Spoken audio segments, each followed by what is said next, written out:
to. His work ethic was unbelievable, and that's where I learned everything from. You know, he's the one that inspired me to play baseball and to play and get better every single day. So I will forever be grateful and thankful for him. Well, my dad made me who I am today. All the extra hours he put into perfecting our game and trying to help us to be better baseball players. The countless extra hours in the gym, on the field, making us protein shakes, making us stay on top of a strict workout regimen to be able to be the best athletes we could be. I definitely wouldn't be here without my dad. You know, with all the countless hours of batting practice and coaching and just everything he did for me, you know, growing up as a baseball player, and you know, it was invaluable. And you know, this is my first Father's Day as a father, so I kind of have a different perspective this year, and it, you know, just makes me appreciate you know, everything that he did for me when I was growing up. A great opportunity for some of these Astros to give some love to their fathers. And how about Jason Castro there at the end, who is a new father? He's not the only one. There are several of those on this team. A lot of babies coming this season, this offseason, and several more on the way. A new perspective for some of these guys in the clubhouse as they become dads. We're so glad you're with us here on Father's Day. Astros baseball is about to get started as they close out the series with the Cincinnati Reds. Mike Fiers will take the mound, and I'm going to send you up to the booth next with Bill Brown and Jeff Blum. Stay with us.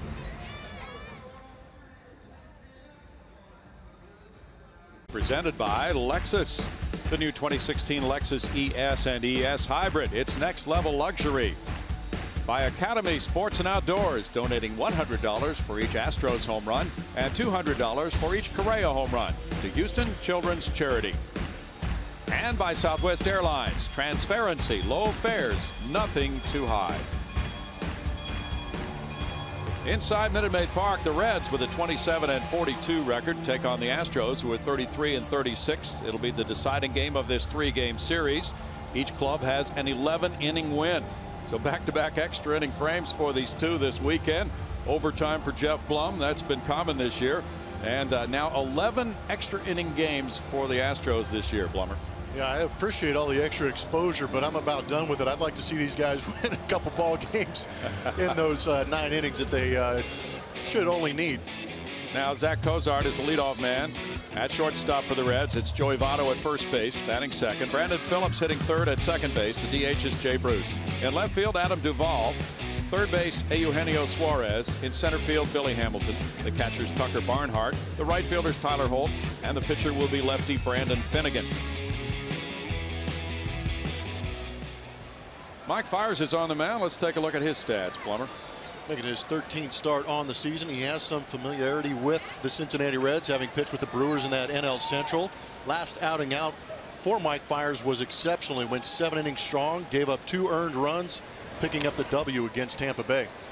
He gets a foul ball from Zach Cozart. There's strike one to a .280 hitter. And a 3.67 ERA at home for Mike Fiers, indicative of how well he likes this ballpark. He tweeted out a photo of his uniform jersey and mentioned his dad's name is Bruce Fiers on this happy birthday or happy Father's Day. Now I'm going to be Ralph Kiner. No balls and 2 strikes. Happy Father's Day to all you guys. Cozart 3 for 9 with a homer in this series. And it's 1 ball, 2 strikes.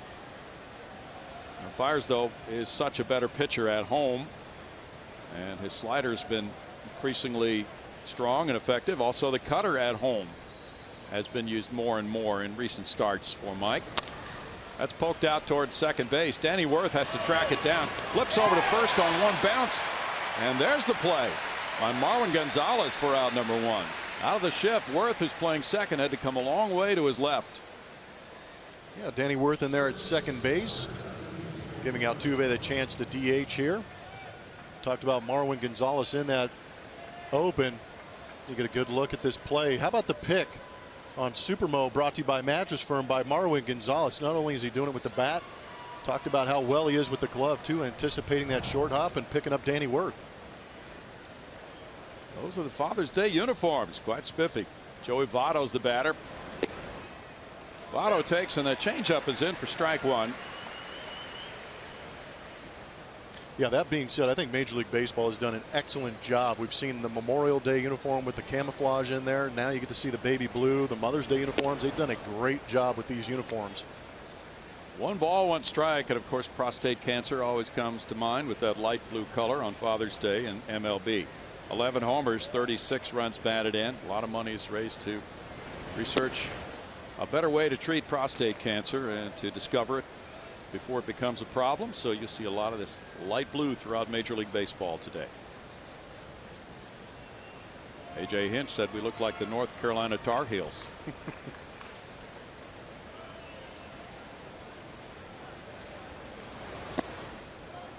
It's 3 balls and a strike. Fiers has generally pitched well for the Astros. He's gotten a lot of no decisions. Votto reaching base at a high clip on the road, 429 since 2015. He grounds this one and through the shift for a single into right field for Votto. And the Reds get a base runner for Brandon Phillips. Got to hit the ball pretty hard to get it through these shifts, or you just got to have it placed perfectly, and Votto did.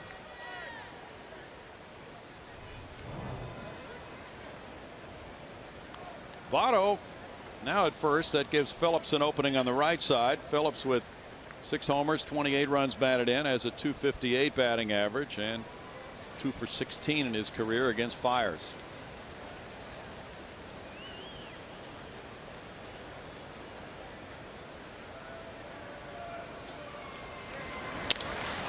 That's in the air. Valbuena near third base. Takes it in. Fair ball. 2 out.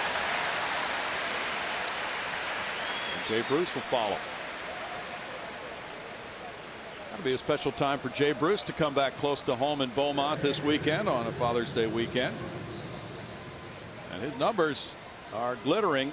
51 runs batted in, second in the National League. He leads the league in triples with 6. And he is 7th in total bases.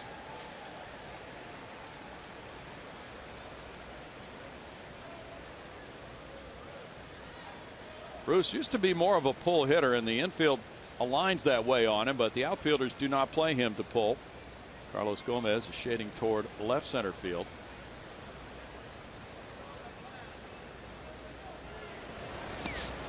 Good play by Evan Gattis, sliding to his right to block ball 1. Evan getting the start, giving Jason Castro the day off, facing all these left-handers in this series. Good stop.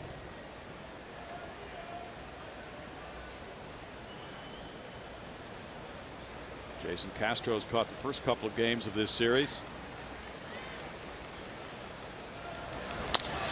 Fly ball heads for Gomez in center field.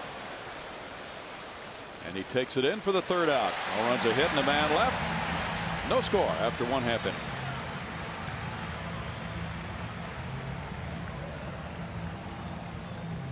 For A.J. Hinch, it's brought to you by Southwest Airlines. George Springer leads it off. He's the right fielder. He has been putting on a show. At first base, it's Marwin Gonzalez. The DH today, batting 3rd, is Jose Altuve. The cleanup man is shortstop Carlos Correa. With Carlos Gomez in center field, Danny Worth at second base, Evan Gattis the catcher, Luis Valbuena at third base, Jake Marisnick in left field. On the mound for the Cincinnati Reds, another left-hander, 3rd one in this series.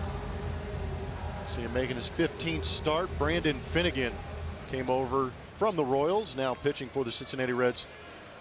Has a live arm, has a good fastball, usually pitching out of that bullpen.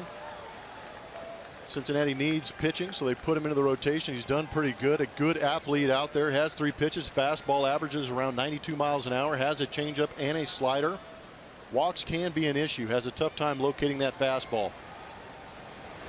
George Springer takes that fastball outside. There's ball 1 to George. He's on a 3-game hitting streak with a .268 average, 15 homers, 41 runs batted in. He's notched it up to .290 since May 24th with 6 homers. And the Astros have taken off since that time. Since Springer was promoted to the leadoff spot, they've gone 16-8. And Springer, over those 24 games, has hit .290, as you saw, driving in 16. Grounds to shortstop. Cozart makes the play. 1 out for Finnegan. And now it'll be Marwin Gonzalez batting. Marwin is another guy who's gotten very hot the last few weeks. In his last 16 games, he's been a .351 hitter.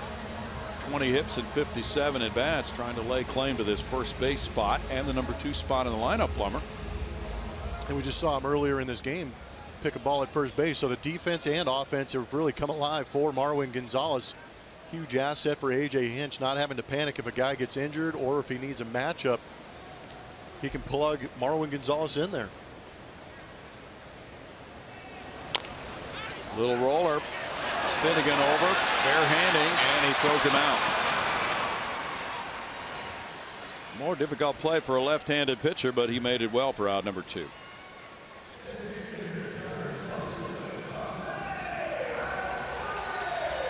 You said it, Brownie. You got to spin, but how about spinning and able to pick up Joey Votto and making a good throw on the inside part of the diamond? Not easy to do. Jose Altuve in his first game as the DH comes up now, trying to start a rally with 2 outs. He's 1 for 7 in this series. .341 for the season, 92 hits, second in the majors. And that's ball 1. Altuve is hitting .377 against lefties this year. That's 5th best in the American League. Bounce to the left side. Cozart with out number 3. In a 6-pitch first inning for Finnegan. No score.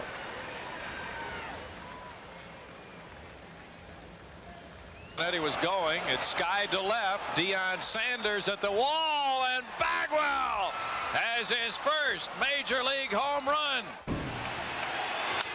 Line drive right center field. That's number 3,000, and he drives in a run, and he's going for second. Tavares with the throw.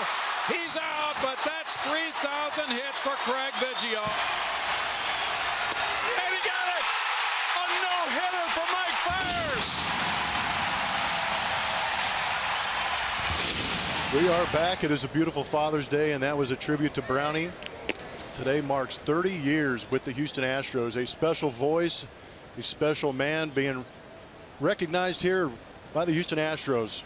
We are all thankful that you have been here this long, Brownie. Well, thank you. The pleasure's all mine, and we thank everybody for allowing us into their homes. It's just been a real treat, and it's gone so quickly. Strike to Adam Duvall, and what a thrill. That was a complete surprise to get that nice gift. Thanks to Jim Crane and Reed Ryan and everybody in the Astros front office. We've been opened as far as our eyes opened by Duvall and what he's done, but this time it's an easy ground out. But this guy's got some serious pop. We're going way back here, Blummer. I love it, Brownie. That's the beauty in this. You stick around long enough, they're going to accumulate some of this stuff, and it's been great. You know, I was lucky enough to have you on some of my highlight reels, and now sitting next to you and learning about the history. You've written, how many books have you written? A couple. There you go. But I had to have a lot of help. And that's the beautiful thing. You're incredibly humble about it, but you have seen and talked a lot of baseball, and I know a lot of fans at home love having your voice on these broadcasts. Well, thank you. And it's been a real treat to work with you and Ash and Julia this year. There's ball 1, and down through the years, all the great partners. Suarez, 231, 13 homers, 35 runs batted in. He had a power display early this season. Well, lately he hasn't done a whole lot in the power department. 1-1, and special thanks to Marty Brenneman for leaving his Reds radio broadcast booth and coming down on the field. Craig Biggio and Cheo and all the guys who came down. Correa makes that throw, and Carlos Correa has played 35 games in a row without making an error. You guys have been digging deep into the archives here, Blummer. There's an exchange of knowledge right there. Lance Berkman and Brownie. The original crew. Fun group. And being around Milo, of course, very influential. Gene Elston did such a wonderful job for his 25 years with this club. And the current players are terrific to work with. And especially that guy. So much fun to watch him in Cooperstown. Billy Hamilton takes ball 1 upstairs. He's always a threat to bunt. 268 for Hamilton, 2 homers, 10 runs batted in. It's really odd to see the Reds with the red helmet, yes, but no other red trim on their uniform here.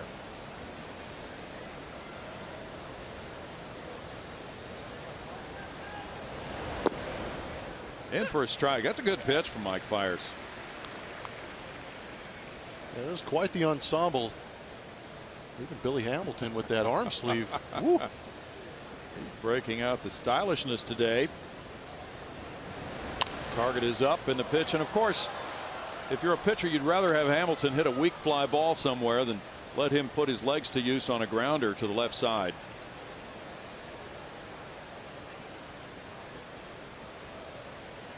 Fiers has the stuff to do that.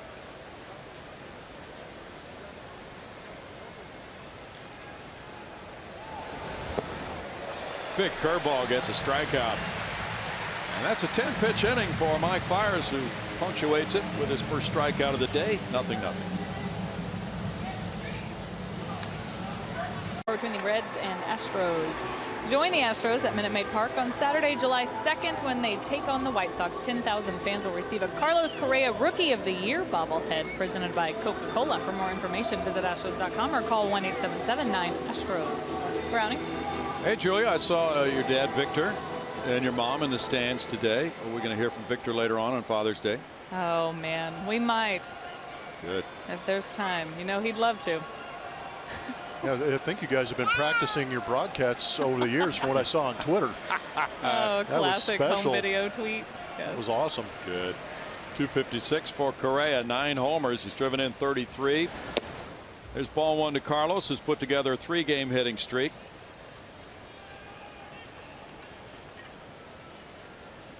Correa has a home run in this series. He's gone 2 for 9.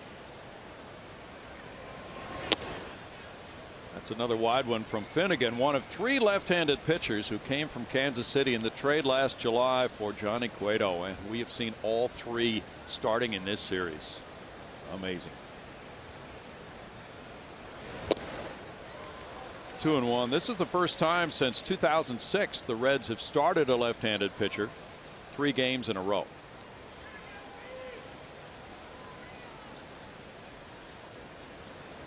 Pretty unusual. Yeah, everything around the whole situation has been unusual. 3 left-handed pitchers in a row in one series, and all coming from the Kansas City Royals in one trade. That was wild. And now Johnny Cueto, of course, has moved on to San Francisco. Correa draws a walk. He's drawn 35 walks this year. He's in the top 8 in the American League. You indicated that control has been an issue with Finnegan. That's his 39th walk in 83 1/3 innings, Plummer. Yeah, that's an issue. Got a good fastball like Finnegan has. I'd like to see him be able to locate that a little bit better. And what we've heard in the scouting reports is when he is in the strike zone, he actually creates pretty good movement, good run on that fastball to the arm side in the zone. But it's just the ability to be consistent with that release point.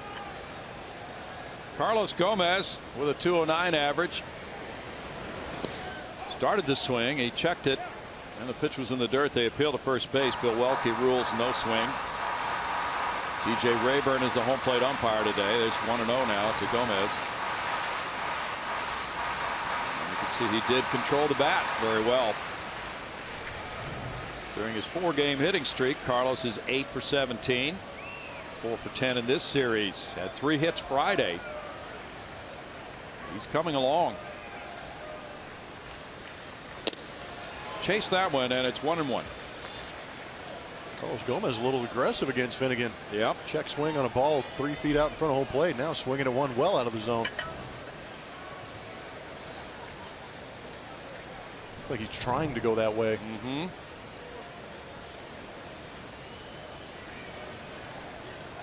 Throw to first base. That's a move to file away, Blummer. Yeah, you got to keep an eye on these lefties.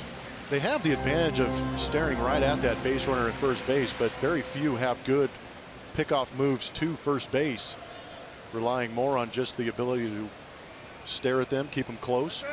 But that is a balk move for me. Yeah, it really is with that step. It's not even going towards first base. Let's check it out. That is awful. Mm-hmm.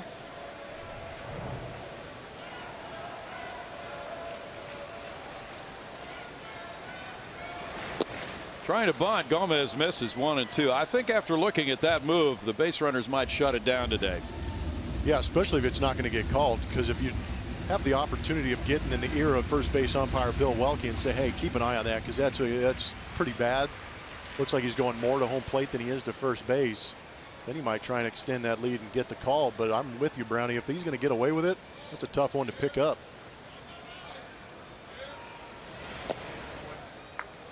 Ball 2.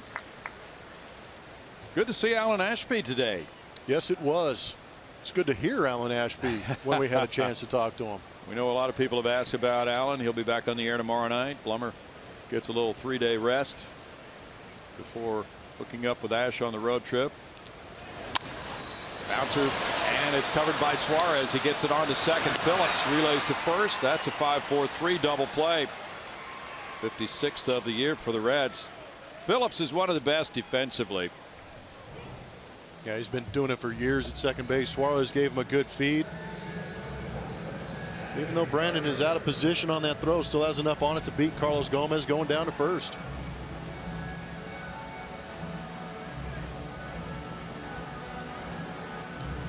Danny Worth playing second today, so Altuve's legs can get a rest. Has a 214 average. Has a pair of doubles. And they came yesterday in that 2-for-5 game. He also lined out a couple of times. There's ball 1. Well, Worth looks as if he might be a valuable asset to the Astros bench. In fact, that was his first career major league game with multiple extra base hits yesterday. He's got a good take on this one. Poor catcher Barnhart back there didn't know what to do. No, he did not. 2-0 from Finnegan. Finnegan's been on a nice roll lately. He's 2-2 with a 2.41 ERA his last 5 starts, and he's gone at least 6 innings in all 5 of those. That's a hit. First of the game for an Astro, coming from Danny Worth, who was hitting .340 at AAA Fresno. And with those number of .340 down in AAA, he was hitting very well off left-handers. I think that is why the timing of his call-up was so crucial, knowing that the Astros are going into the series against 3 left-handed starting pitchers. But again, not too much to that stroke from Danny Worth, just doing a good job of centering the baseball up and hitting it hard where it's pitched. He's aboard for Evan Gattis.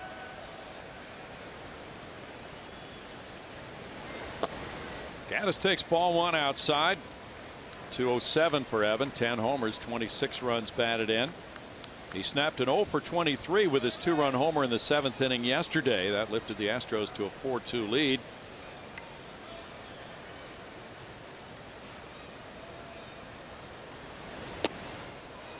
One and 1 to Gattis. When Gattis is the starting catcher, the Astros record is 7-4. Take a look at that pitch on our strike zone, brought to you by MD Anderson. A little bit of a chase by Evan Gattis. But again, he hit that bomb yesterday, probably trying to do the same thing on that one. It's a liner to right center field. That's a hit and an extra base hit. Worth coming to third. He's going to be sent home by Gary Pettis. And the relay is not going to come to the plate. It's 1-0 Houston. RBI double for Gattis. His 27th run batted in on double number 7 for Evan. Great piece of hitting going the other way by Evan Gattis. Might be the approach by the Houston Astros. We've seen a couple of swings where the Astros were swinging at those pitches off the outside corner, but this one right here, Gattis is able to get the barrel on it and drive it just past Holt out there in right field, and Danny Worth scores easy.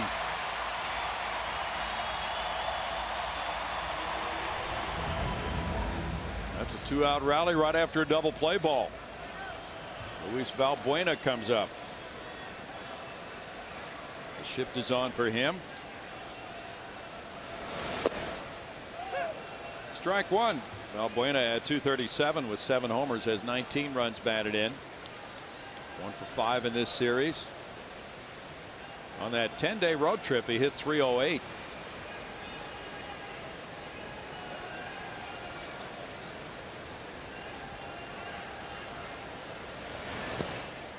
In the dirt for a ball, and it's 1-1.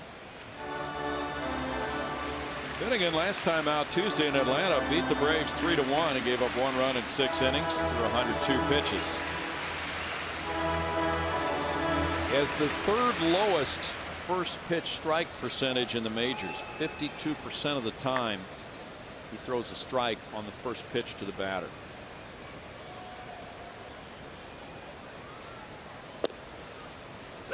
That's called a strike, and it's 1-2.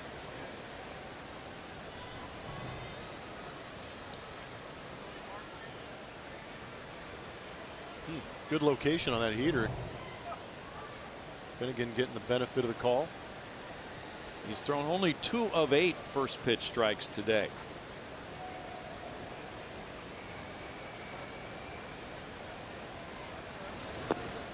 It's 2-2. Jake Marisnick on deck. The Angels are here tomorrow night to start a 3-game series, and that'll do it for this homestand. It's a different look for the Astros with that light blue coloring this year for Father's Day.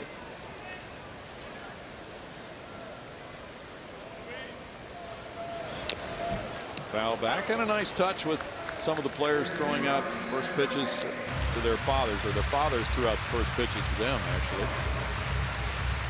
Yeah, the Astros do a good job on these days bringing in families and stuff like that. I remember when I was here my second go around with the Houston Astros, they actually had Pink at the Park, I think it was called, and they flew my mom out from California, and she threw out the first pitch and got to enjoy all the festivities. So yeah, the Astros are keen on all that stuff, which is great. I remember that.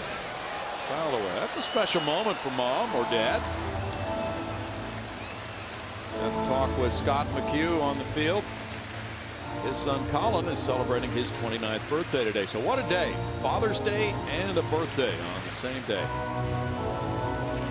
Double bonus round. Good. Alice Keuchel's father Dennis was there. Broken bat up the middle, and this will get on through into center field. Gaddis around to score. Valbuena with an RBI single. 2-0 Houston. A 2-strike, 2-out broken bat, run-producing hit for Valbuena, his 20th RBI. Yeah, that soldier's going to die a hero right there for Valbuena, getting blown up again. 2 strikes, put the ball in play. Sometimes good things can happen, and that shift on. Valbuena does a great job of beating it with that line drive up the middle.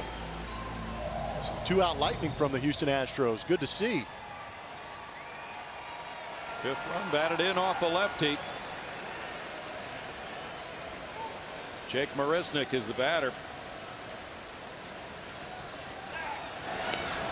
Actually, left-handed batters have done better in batting average against Finnegan. They're hitting .250 against him with no homers.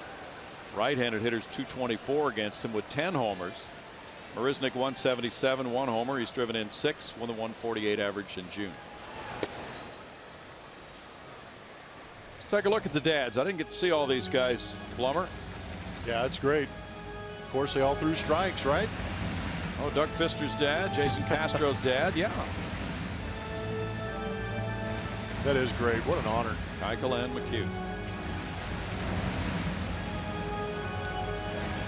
This will be the 25th pitch of the inning for Finnegan.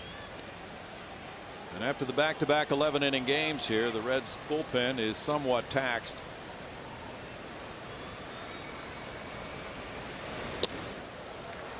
One ball, 1 strike.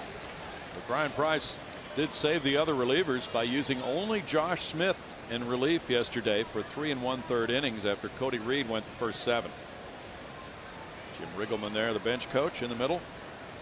Mark Riggins closer to the camera as the pitching coach. Marisnick swings at that one. It's 1-2 for Jake.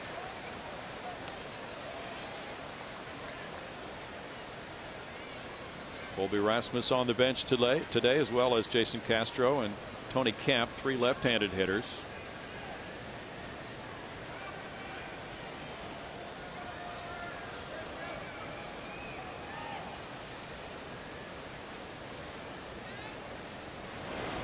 In tight, 2-2. Reds have given the Astros fits since the 08 season. Houston 21-45 against Cincinnati in that period of time, but Yesterday, the Astros evened the series by winning for the 400th time in their long series with the Reds.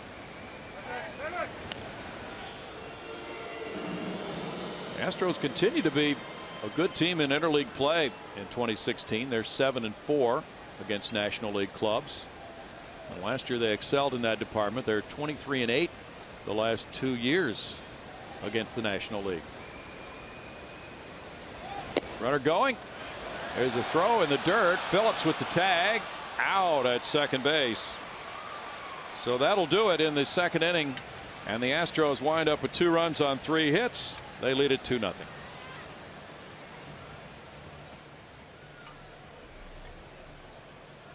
Department 2 always was there. He still giving son a back.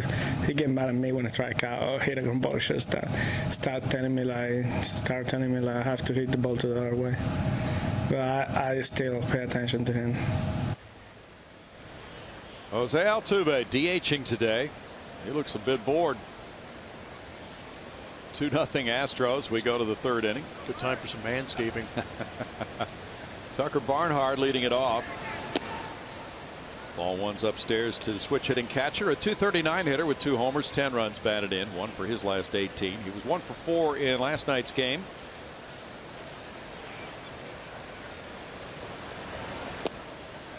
Fires, guides it in at 81 for a strike, and it's 1-1. The off-speed stuff has been pretty good for Mike this year. Really has. That was a good changeup right there. But when Mike's going good, he's got that fastball located up in the zone. Then he can bring that hammer. But today the changeup has made an appearance. Pretty good one too. He gets a foul ball there. It's 1-2. That's that elevated fastball. Let's see what he does next. And that's a pitch he really needs, right, to make the other stuff effective. No, I completely agree. And that's Brent Strom you saw right there on the right-hand part of the screen. He has really preached throwing to high strikes in the zone to set up those off-speed pitches down. A little bit too high there, and it's 2-2. And again, that pitch is created in that location to get the chase. But even if the hitter does not chase, it gives him the ability to change the eye level and maybe go down in the zone with some off-speed. Looks like he wants the fastball down. He left it up, and it's 3-2. He has a somewhat complicated delivery, correct? Yeah, I would agree on that. And again, it's that glove arm coming way high, and then it kind of exchanging places with that right arm coming over the top. It's really tough to find that release point and be consistent sometimes for Mike Fiers. Struck him out instead of ball 4. Barnhart dropped the bat. He'll turn back the other way on strikeout number 2 for Fiers. I guarantee you Barnhart is asking, you better, if you're going to call that on me, you better call it for my pitchers too, because that ball is up out of the zone. Right at the letters. There you see the windup. The glove comes out first, then he exchanges places with it with that right arm coming over the top. One of the more true over the top pitchers that you see in the major leagues too. Yes. Strike one to Tyler Holt, playing right field today. First time we've seen him in this series. A .250 hitter with 7 runs batted in. He's 3 for his last 26. He started in center field in 7 of the 8 games when Billy Hamilton was injured on the concussion disabled list. Whacks this one on a line to right. George Springer makes the play for the second out. That one was drilled. Yeah, it looked like it was hit pretty hard underneath the lights. Like a hanging changeup. Holt ripped it. Again, George getting used to the home confines, stays with it, makes a nice play on it. Isn't that the way to play it, though? Change the eye level a little bit if it's up in the lights. Yeah, you got to create those angles. You're exactly right, Brownie.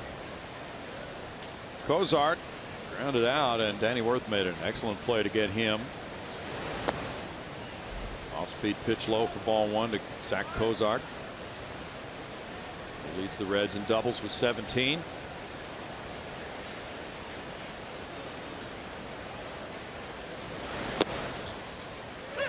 I think a lot of people really enjoy the way Major League Baseball is sprucing up the uniforms for different special occasions like Father's Day.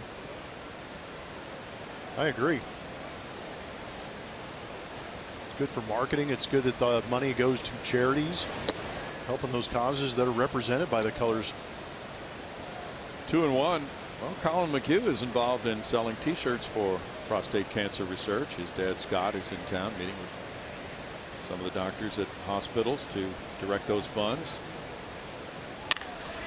That's whacked to left field, and they're getting up in the seats, but it's wide of that target that the hitter wanted, Cozart, and it's 2-2 as he steered it foul. That's just a loud, long strike, thankfully. Change up left up in the zone, and Cozart belted it. Turns into pinball out there sometimes. He ponged that one right off the wall.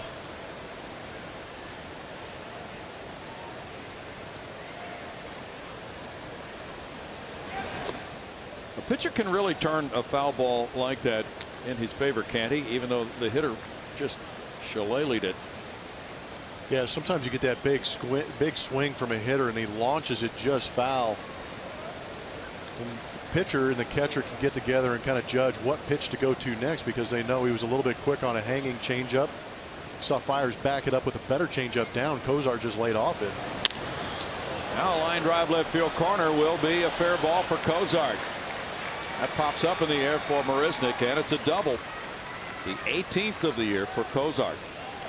I didn't have a chance to get to the point, but sometimes when you see a guy tallywhack an off-speed pitch up in the zone, kind of gives you an idea where the bat speed is at. Sometimes they come back with a fastball, but here looked like another off-speed pitch from Mike Fiers. But sometimes you see the quick bat on an off-speed pitch, they come back with that fastball and try and beat him with it. Cozart is a very good fastball hitter, was waiting back on that one. Now it's Votto. Votto hit a ground ball single through the shift to right field. He's a .404 hitter at Minute Maid Park. That comes in for strike one. Again, starting him with a changeup. Fiers gets out ahead. But Votto then worked the count to 3-1 his first time up and got the single.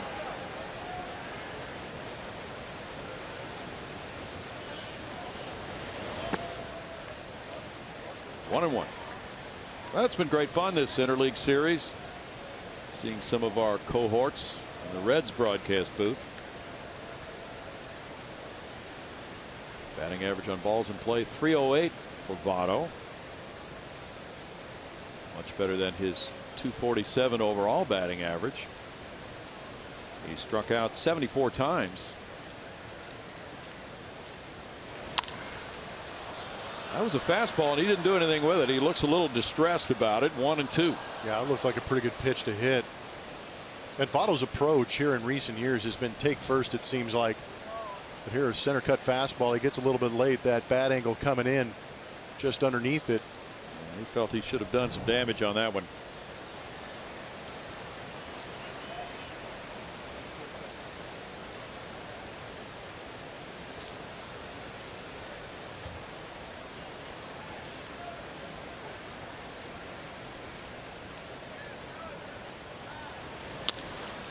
Looping line drive left field. Marisnick makes the play. No runs, a hit, a runner stranded. The Astros lead it 2-0.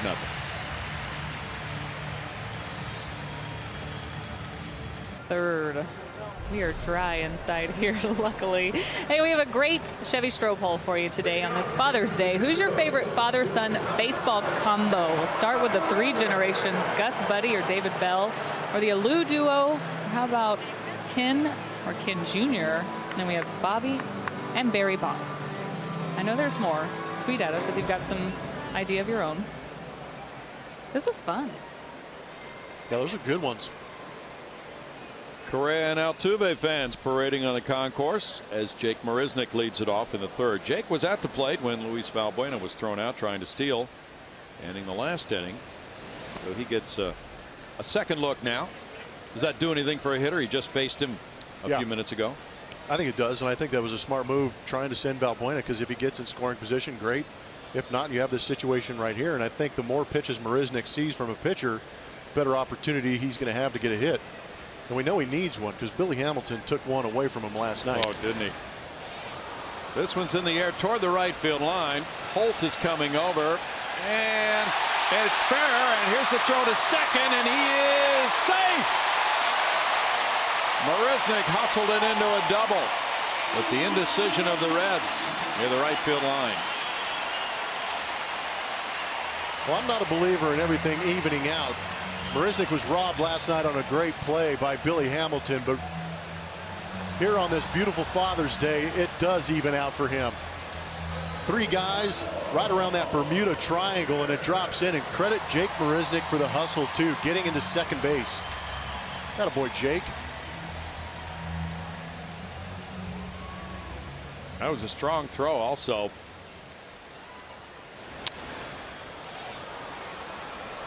There you go. You know, that was a great replay because you see the reaction from Jake. He's upset at himself, but he put his head down and ran.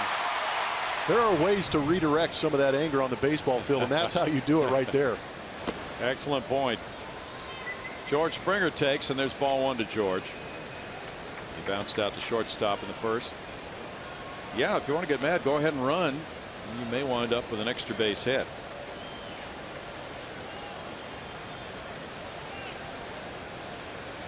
That beats banging the bat on the ground and breaking it while standing at home plate.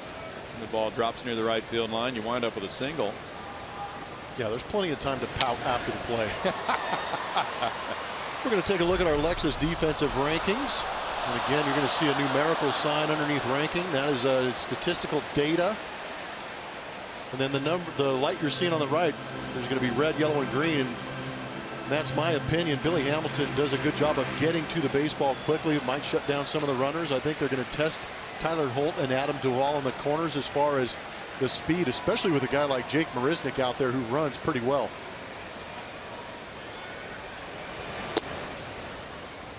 Marisnick was taking some liberties with his lead at second earlier, so Barnhart came up out of the chute and cocked his arm. 2-1. Third baseman Suarez is close to the base.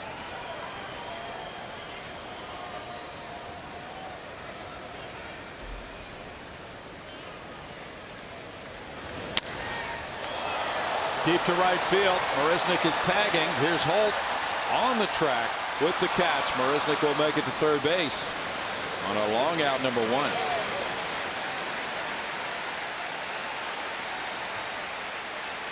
Consistently amazed with how George Springer can take a full swing and miss, still hit it that far. There's a beautiful family right there. Thank you. We do miss them. They're up in Minnesota today. Thank you, Julia, for collecting those photos. And how about this photo? Oh, that brings back some great memories. That's right around 2008. Family Day here as an Astro.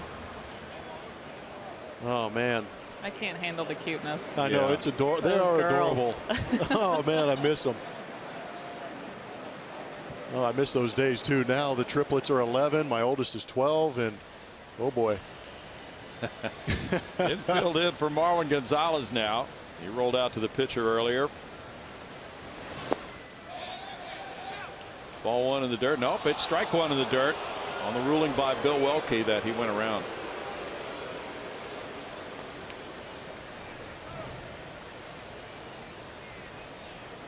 Pretty good call. A little overcommitted by Marwin, getting a little greedy with the runner at third base. I'm all right with that. He's been swinging the bat well of late. George Springer's not having any luck in that right field corner. He could have won the game had there not been a very good catch made on him by Jay Bruce yesterday in the right field corner, and now this one by Holt a moment ago.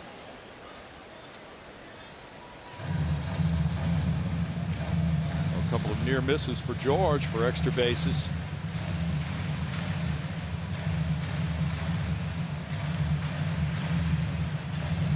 A 3-0 lead would look really good to Mike Fiers right now if Marwin can come through. Altuve on deck.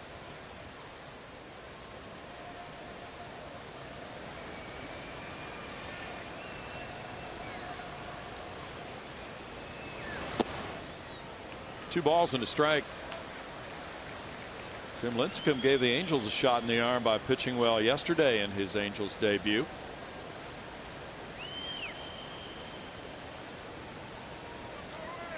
Tomorrow night it's Doug Fister and Jolie Chacin at 7:10. Tuesday night at 7:10, Colin McHugh opposes Hector Santiago. Wednesday, it's a 1:10 start. Lance McCullers and Matt Shoemaker do the pitching in the finale of the homestand. Then on to Kansas City and Anaheim on the next trip. Brandon Phillips with a diving stop will save a run. Hard hit ball, but it's all for naught. Out number 2 thanks to Phillips with a diving grab. Well, that stinks. Great play by Brandon Phillips. So I thought that was a great at bat by Marwin Gonzalez. Hitting a hot smash, trying to go the other way. Even though he has nothing to show for it, that was a great AB. Phillips has 4 Gold Gloves.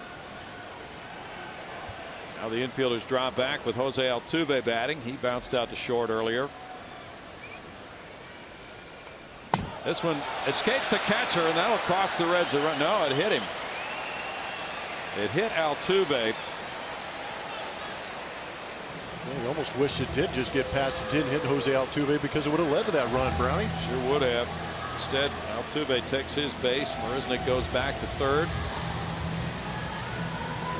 Slider down and in. Yeah, catches the top of that front foot and skips through the 5-hole. Just barely.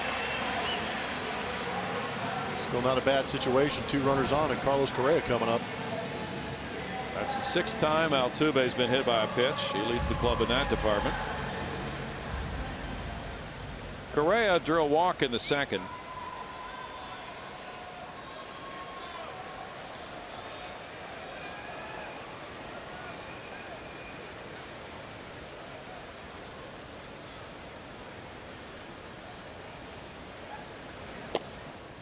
That's strike 1.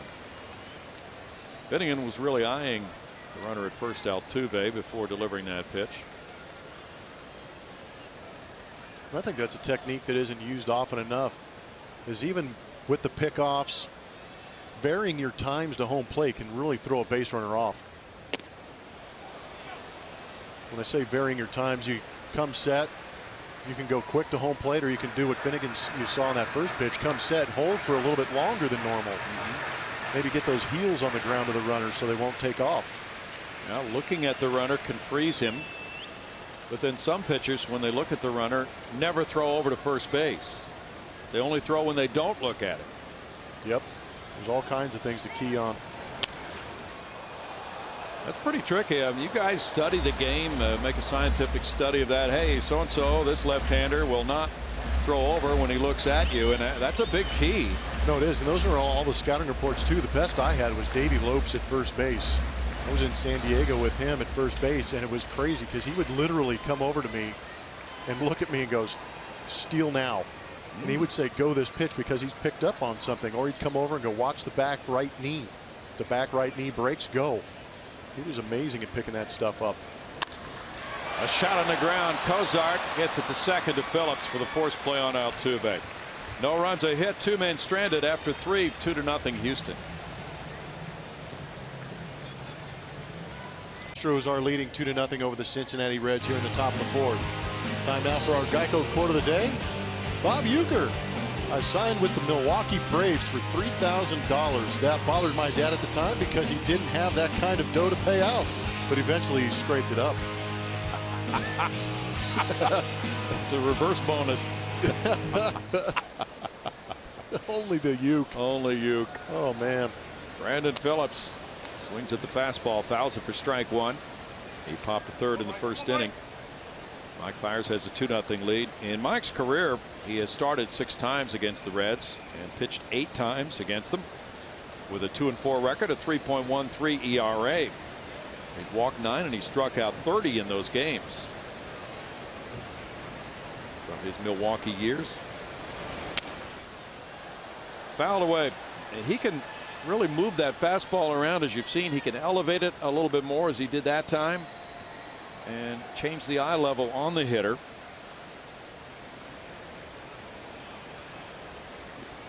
Yeah, that goes a long way.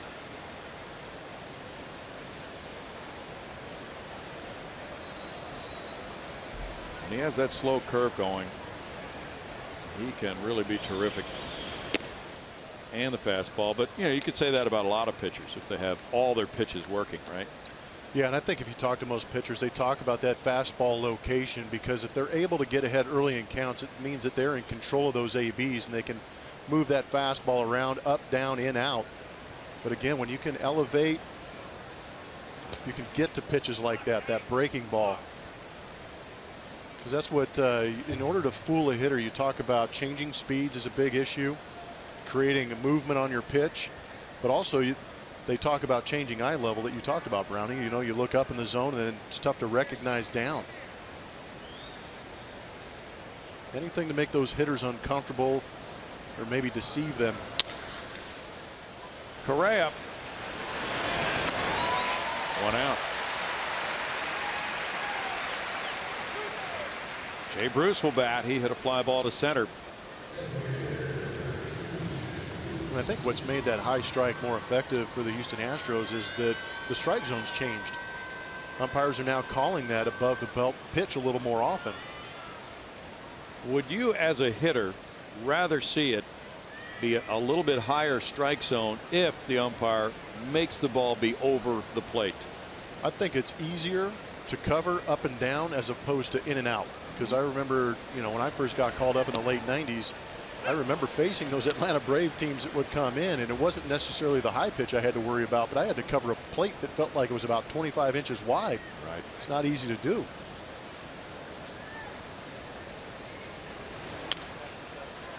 Bruce fouls it away. It's 0-2 to Jay. Quite a season. That 132 figure, weighted runs created plus, is a very good one for Jay Bruce. What that attempts to do is take the ballpark factor out of his offense and compare him to all other players. Well above average. I think that's what's going to make him appealing to some other contending teams. Well, he would be a very good bargaining chip for a trade. The Reds want to get younger. Fly ball out to left center. Gomez. 2 outs. We go to Julia Morales. Thanks, Brownie. Get your running shoes on and join us for the Badges and Bases 5K and 10K run at Minute Maid Park Saturday, September 17th. Kids 12 and under can enter the Kids Fun Run, and all participants will receive a commemorative T-shirt. For more information, visit astros.com/run. Julia, that's just a warm-up for Julia. Yeah, it is. Yeah, that's small change for you.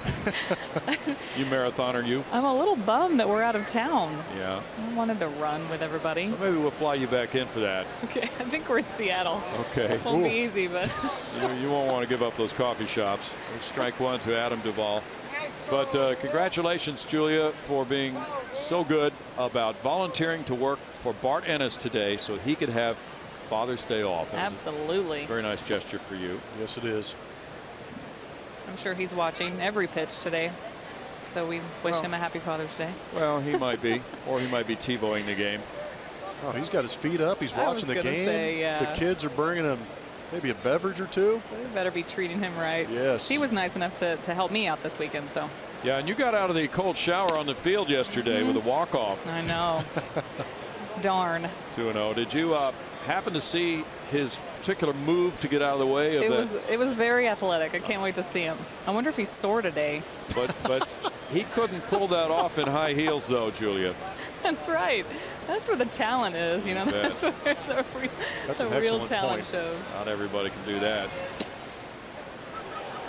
3-1 now to Duvall.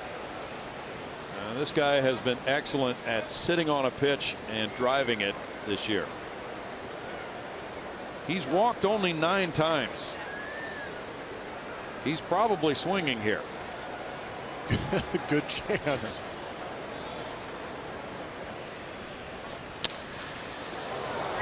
Gets underneath it. Springer in right. It's a good day for Mike Fiers. And he leads it 2-0.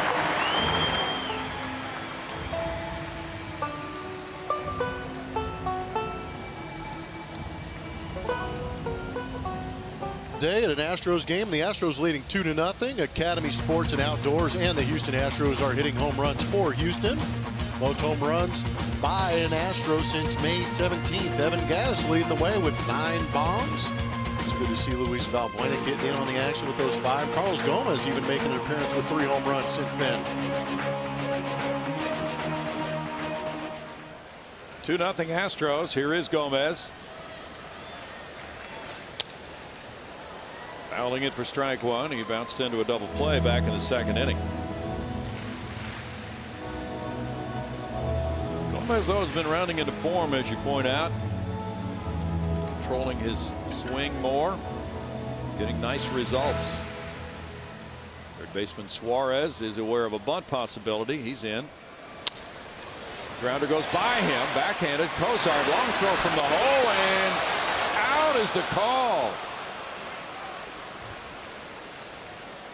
1 down. Good play. I was curious to see if Joey Votto was going to be able to keep that foot on the base with Carlos Gomez speeding down there. With that third baseman drawn in for the possible bunt, he gets it past him, but Cozart, Johnny on the spot, makes a pretty good play on it. Check out that back heel from Votto. Hey, I see a little daylight there. Might be some. The Astros are not challenging, though.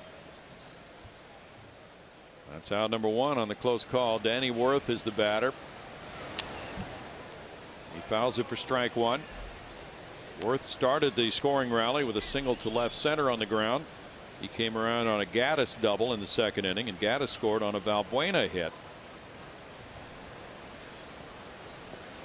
2 runs on 4 hits for Houston. No runs on 2 hits for Cincinnati.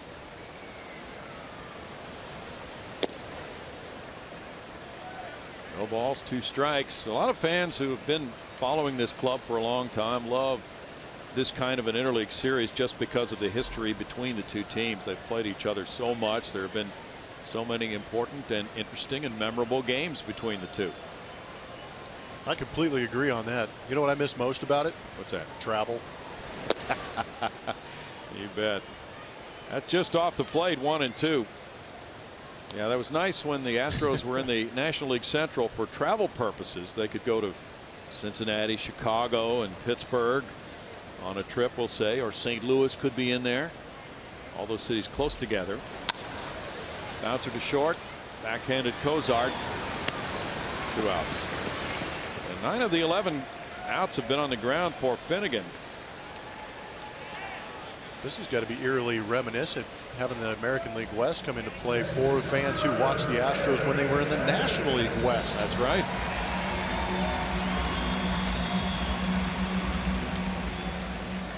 Special day out there. We hope that everybody's enjoying this Father's Day weekend. Evan Gattis has an RBI double to right center, and there's ball 1. Well, the crowds have been tremendous here this weekend. Yeah, that's made it a lot of fun too. Friday night, 37,560. Saturday night afternoon, 39,111. Ripped on a line into the seats. Watch out in Keuchel's corner. Yeah, that's going to be a quick souvenir.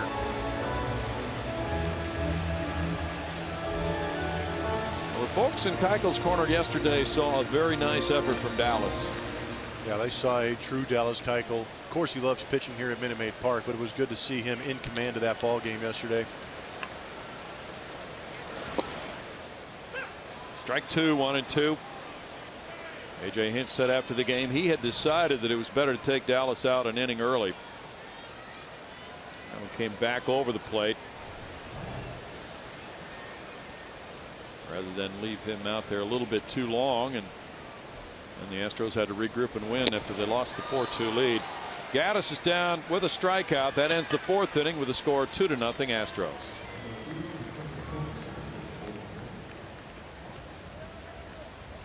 Root Sports is presented by Southwest Airlines. Transparency, low fares, nothing to hide.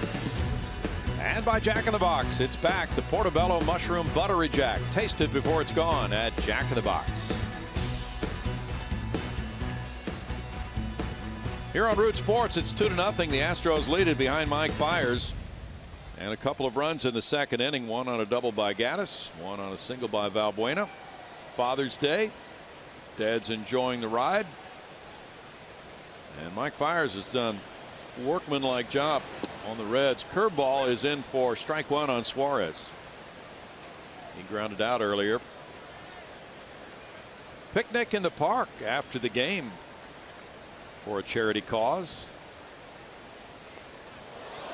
Breaking ball hit Suarez, and he leads off by being hit by the pitch here in the 5th inning. That's the 5th of the year for Fiers. If you're going to get hit, it's where you want to get hit. Yes, it is. And that's the pitch you want to get hit by, too. Something flipped in there around 70 miles an hour. Freddie Benavides is the first base coach, a former Reds player. He's from Texas, I believe. Billy Hamilton struck out. Fastball ties him up, and he fouls it out of play for Valbuena. Strike one. The Reds have played better in June, even though their overall record 27-42 doesn't excite the denizens of Cincinnati a whole lot. They are 10-7 in June, and their ERA is 3.95. And obviously getting younger along the way. It'll be interesting to see if they part with any of their older players as we get closer to the trade deadline.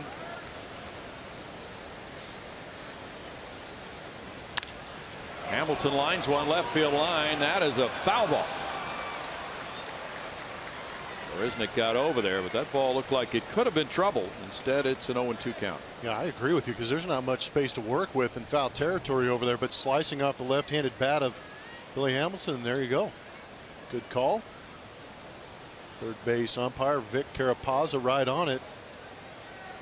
So was Marisnick, too. Yeah, that's what I was just going to get to, too. Knowing that he's playing at Minute Maid Park, can't give the umpires a credit. You got to play, not a whistle in this league, but you got to play till you hear the whistle. Look where he's positioned on Hamilton. Yeah, it's an interesting setup out there. He is shallow and close to that line with Billy Hamilton hitting left-handed. Well, we saw this with Billy Burns of Oakland, too. A switch hitter who pings the ball to left field.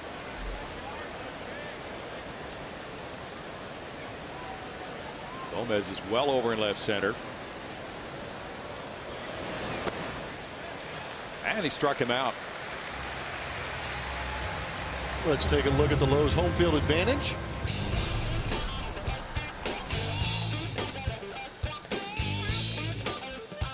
Fewest home runs allowed at home this season in the American League. And this number astonishes me, especially some of the numbers we saw last year, but doing it again this year. The Houston Astros pitching, holding opponents 28 home runs here in a hitter-friendly ballpark.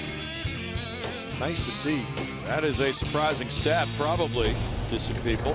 Yeah, you expect to see Kansas City and Detroit on that list because they play at graveyards. True. Tucker Barnhart, who's 1 for 19 on this road trip, struck out looking in the 3rd.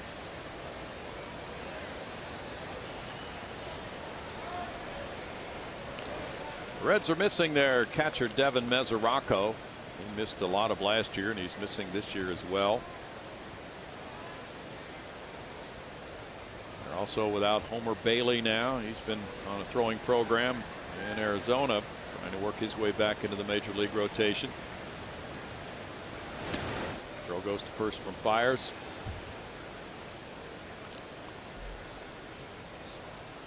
The Astros ERA at home is 3.22.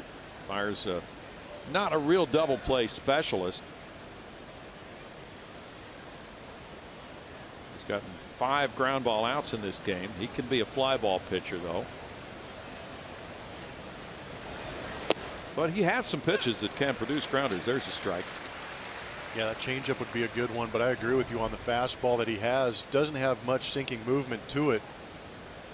The benefit of the call there, but you know, guys that usually throw that 4-seam fastball do give up a lot of fly balls.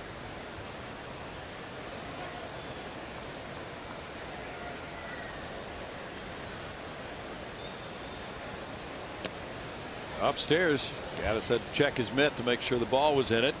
1-1.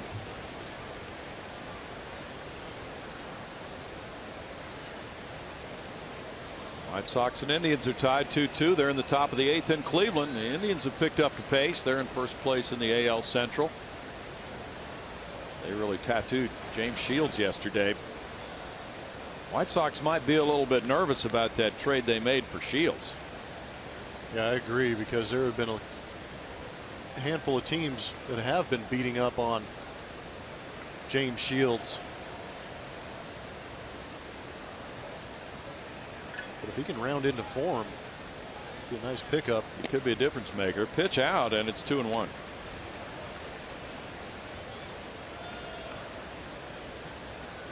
Braves lead at New York 5-0.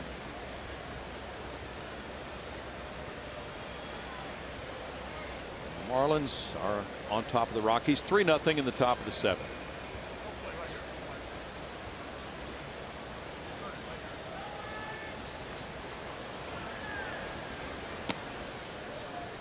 It's 3-1 now. Fiers has really had a low walk rate. He's walked 13 this year in 77 innings.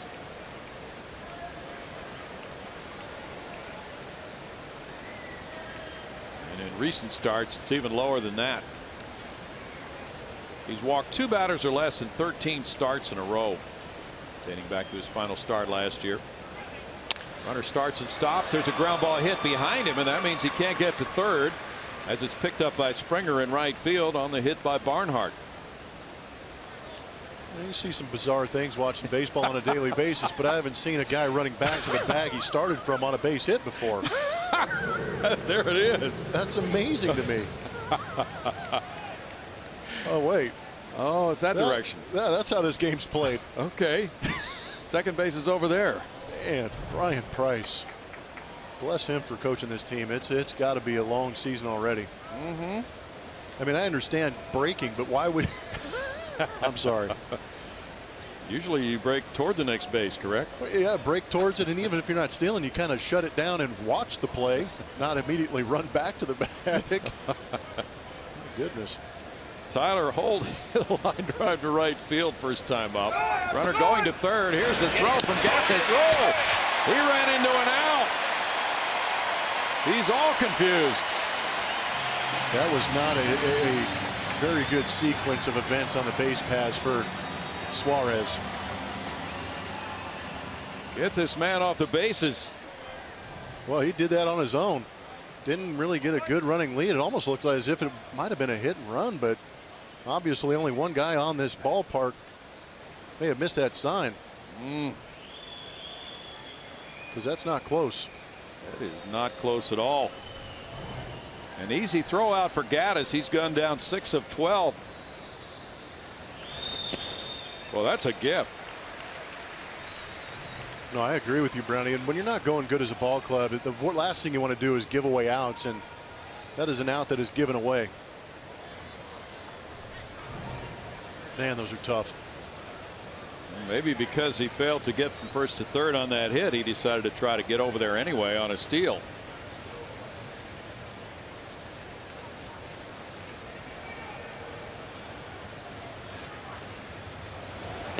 You're right about what a Brian Price might be thinking, though. My gosh. Here we are in a 2-0 ball game. We have a promising inning here in the 5th inning. We run ourselves into out number 2. That's not how it's drawn up. When you get these young teams, you're trying to teach them at the highest level imaginable. Maybe some of these guys have been rushed to the big leagues, but you got to play the whole game. Suarez has good pop. But once you get on the base paths, you're still in action. Strike 3 call, and that does it in the Reds' 5th. To the chagrin of Tyler Holt. No runs, a hit, and a man left. 2-0. Astros love the Sox. Bottom of the 5th. The Coca-Cola Value Nights package is one of the best ballpark bargains. Available for select Monday to Thursday regular season games. This offer scores you a ticket, hot dog, soda, and popcorn, offered as $18. To purchase tickets, visit astros.com/Coke Value or call 1-877-9-ASTROS. Brownie. Thanks, Julia. Coke Value Nights. Fans watching from the rail out there in left center field. That's a popular place here at Minute Maid Park. 2-0 Astros. Valbuena leads it off in the home 5th inning. He had the RBI single in the 2nd to center field. He rips this one high to right. Valbuena has made it 3-0. Number 8 for Valbuena. Yikes. That ball was punished. He becomes the first left-handed hitter to go deep off Finnegan this season. We've seen Valbuena have some good ABs off left-handed pitching. Did a good job on that road trip. Got a knock off Martin Perez in Texas. But here off Finnegan. My goodness, you guessed early and you ambush. He guessed right, got himself a heater middle in and pummeled it. Jake Marisnick looks at ball 1. That's Valbuena's 2nd long ball off a lefty this year. I think he hit one in Tampa Bay off Dana Evelyn. Yeah, that sounds right. Check back on that. Marisnick looks at it. It's 2-0. That one may have rattled Finnegan. Next 2 pitches out of the zone. Well, that's a good trend then that Valbuena has delivered a couple of times in recent games against lefties. Yeah, you're right. That was Saturday, June 11th. Good memory. How about that? Well, he just belted a 395-footer to make it a 3-run lead. Astros have hit 85 homers this year. You talked about how stingy their pitchers have been in allowing homers. And they have a pretty good lead over their opposition in home runs. 85-74. There's a walk to Marisnick. It's Jake's 6th of the year. It's a 2nd walk for Finnegan. Yeah, I just wanted to be quiet through contact because the connection Valbuena made with that baseball was loud.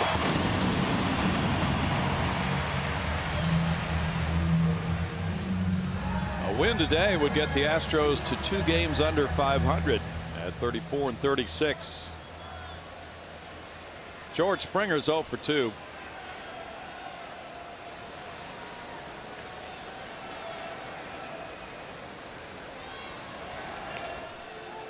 Springer's walk-off hit yesterday was his 2nd of the year.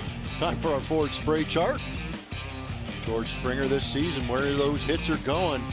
Up the middle and pull side, but I like the idea of him going up the middle, especially at that leadoff spot, doing a good job. Talked about cutting down on that swing. George Springer has enough pop. Even his cut down swing is going to launch some. That's an excellent point. The way Votto threw that ball back to Finnegan, I don't know if he wants any more throws over to first base anytime soon. Real quick return to sender, huh?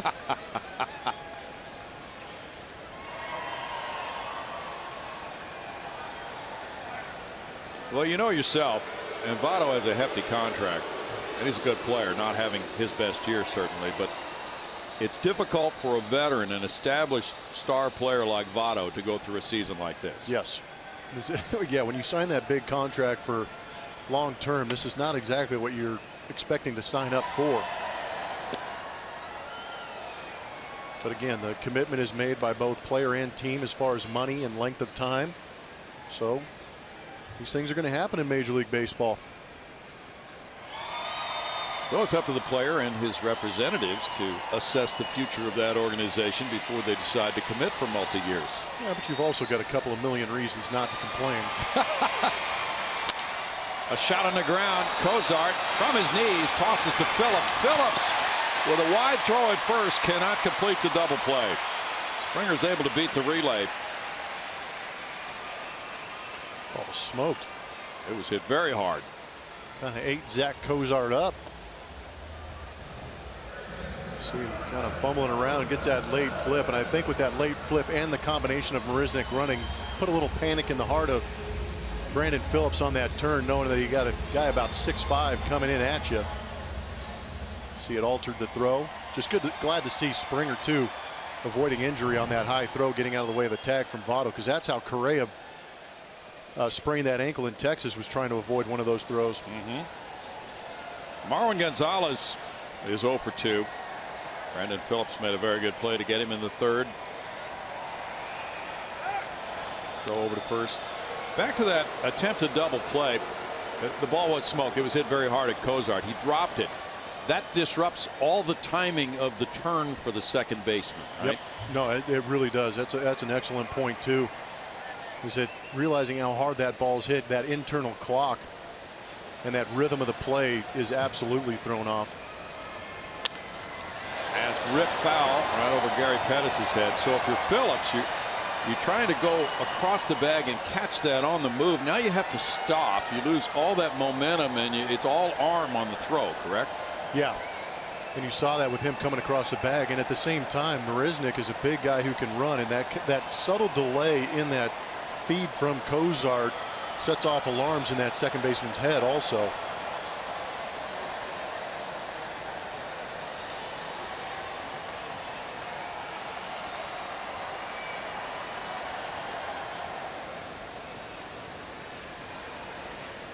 Fake throw to first by Finnegan. He had stepped off. Here's a look at it. See Phillips, he feels like he's hanging on the bag too long there, and he feels the base runner on. That's why he didn't stand there, set his feet, and make a stronger, more accurate throw, because he felt Jake Marisnik on him. Runner going, and the pitch eludes Barnhart. It's an easy stolen base for Springer. Number 5 of the year for George. Talk about pitch selection a lot at home plate, but how about the pitch selection for George Springer going first move? But he picked a great pitch to run on. Looked like a slider from Finnegan. I like it. I love the fact that George was off to the races. We need to see more of that from him. Try to press the action a little bit with the 3-0 lead. Make the pitcher more uncomfortable. The Astros 1 for 4 with runners in scoring position. They've been awful this weekend. 2 for 21 in the first 2 games. And for a strike, 1 and 2. Well, part of a series like this is the expectation that the Astros need to win this series from a team like the Reds. Yeah, they had a rough April, maybe halfway through May. Now they're finally getting to play some teams that are sub 500, and I agree with you, Brownie. These are real opportunities for the Astros to try and get back into this race, beating up on these teams. 2 and 2. The Reds will be going on to Texas next. They'll have an off day tomorrow. A.J. Hinch's club playing the Angels here, and then it's a 2-game series for the Reds in Arlington against the hot Rangers.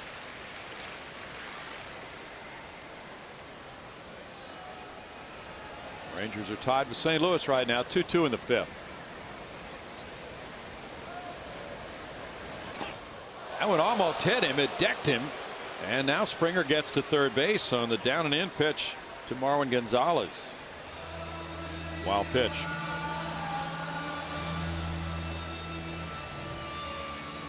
Well, that might be the truest definition of a wild pitch. That one yanked. Yeah. Man, everybody getting out of the way of that one. Now that brings the infield in. So the stolen base by Springer now has created some action here in this inning. Now that he reaches third with 1 out, Brian Price's infielders are in close with a 3-2 count on Marwin. Altuve on deck.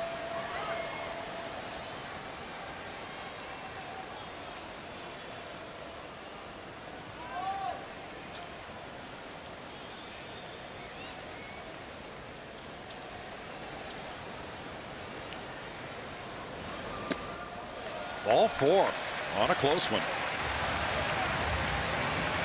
Third walk for Finnegan. Going back to that key you provided at the beginning of the game. Finnegan's control issues do flare up on him here in the 5th. Yeah, that's that pitch count too. 72 now. I was kind of surprised, probably just like you were, to see them not throw a pitch for Marwin to try and go after, knowing that Altuve's up after him. Altuve's grounded out. He's been hit by a pitch. He's the guy many people would choose to have at the plate in this situation for the Astros.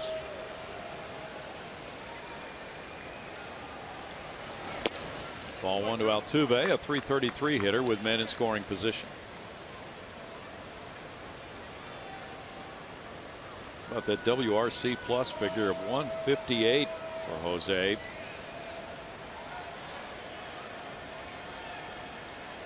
He's the pace setter among all-star second base candidates in the American League. 1-1, and he has the numbers to back it up. Yeah, he truly is one of those sabermetric superstars. Even more so this year with the walks piling up for him too. He began the day the league leader in on-base average at .422.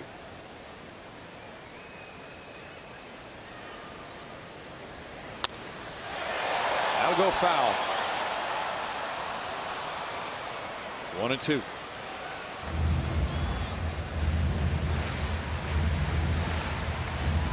Giants and the Rays are tied 1-1 in the bottom of the 7th inning in St. Petersburg. The Orioles lead the Blue Jays 8-4 in the 5th. The Reds had right-hander J.C. Ramirez warming up. Springer all dirty at third. Marwin Gonzalez at first.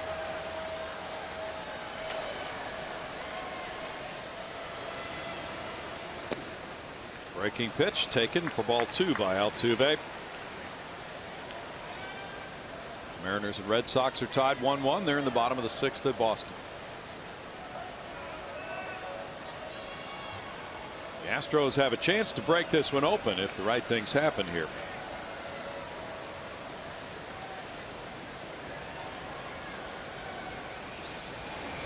Altuve sends one high into right center field. Hamilton racing. Hamilton laying out.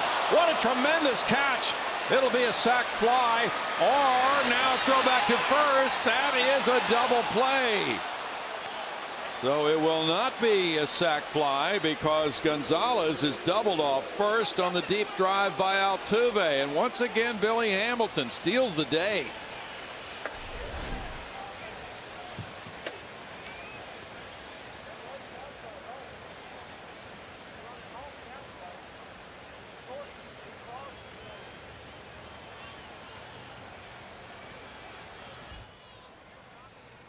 Guys kind of don't.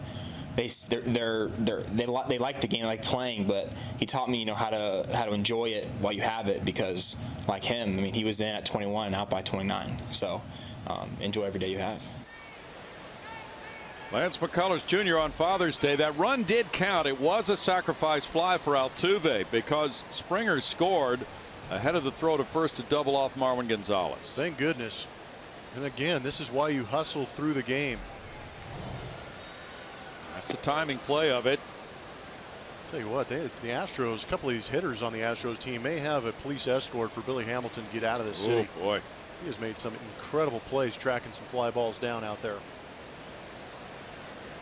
Ball one for Mike Fiers. Now it's a 1-ball-1-strike count.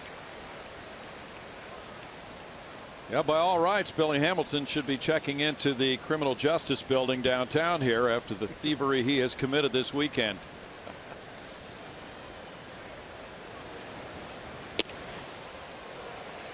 1 ball and 2 strikes. Isn't he amazing with his tremendous range? Yeah, and it's literally, I've given up on a couple of those. Yet he is out there chasing him down.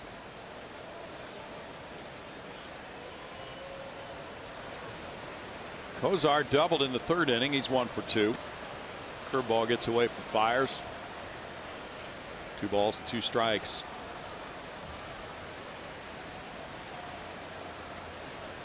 It's difficult for base runners. Marwin Gonzalez was all the way around second base when Hamilton made that catch. Difficult to know what Hamilton's range factor is. He's just such a blur out there. He gets to balls that other people can't reach. And that becomes a real dilemma for a guy on base. Yeah, but in the reality of it in spring training, when you're practicing those situations and you're being taught the fundamentals of the game with 1 out, you go as far as you think you can go, and if the catch is made, you got to be able to get back.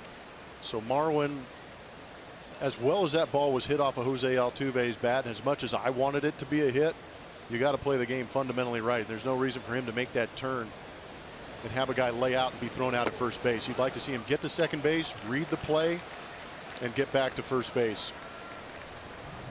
This is a look at it. Great shot from behind. Altuve smashes that, but watch Marwin, the runner at first base. There's no reason to be turning second base until you see that ball hit the ground. Because as you see, he was thrown out on this incredible play by Billy Hamilton. Just keeping his eye on the ball. Again, no regard for the body whatsoever. And again, the wherewithal to pop up, make a strong throw, create that double play. Pretty impressive stuff. Strike to Joey Votto after the leadoff walk to Cozart. Votto's 1 for 2. Hamilton is just something to behold.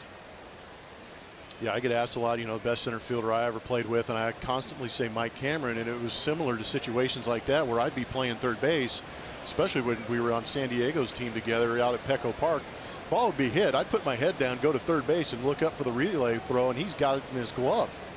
I mean, those are fun guys to watch. 1-1. Ken Griffey Jr. certainly was one of the outstanding center fielders of all time.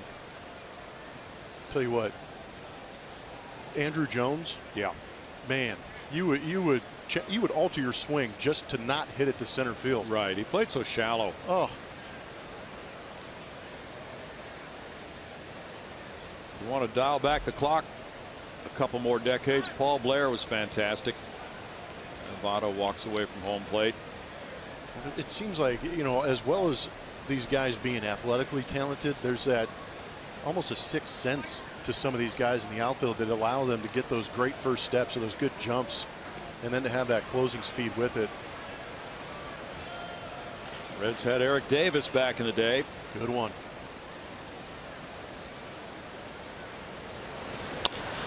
Ripped on the ground off Marwin, and that will be out at first. Good recovery.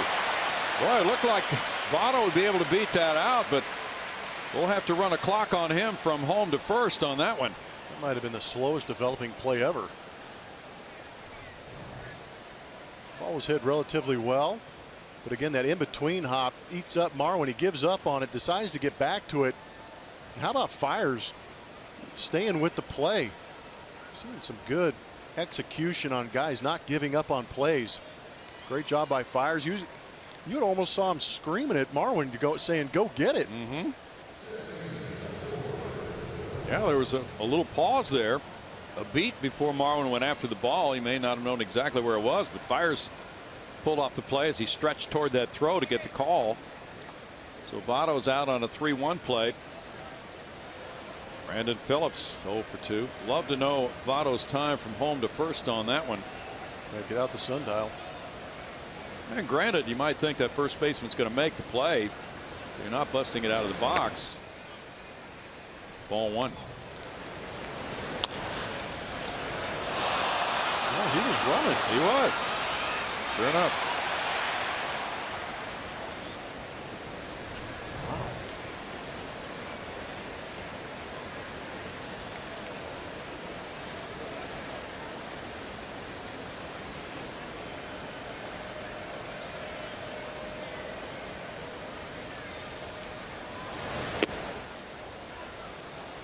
Phillips takes ball 2.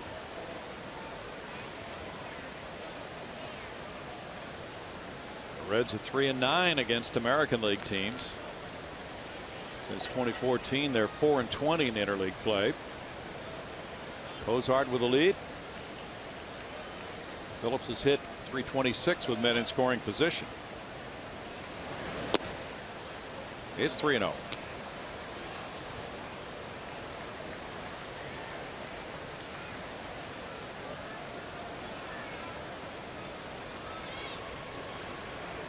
Doug Fister goes tomorrow night. He is the hot hand in this Houston rotation with a 6-game winning streak.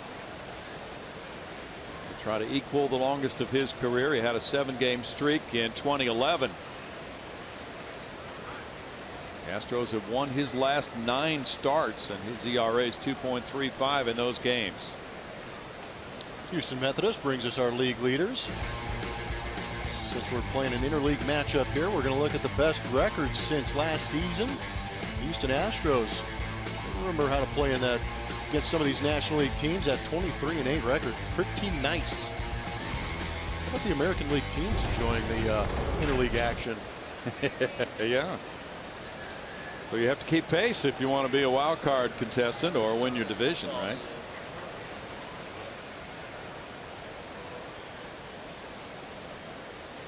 .3-0 to Phillips.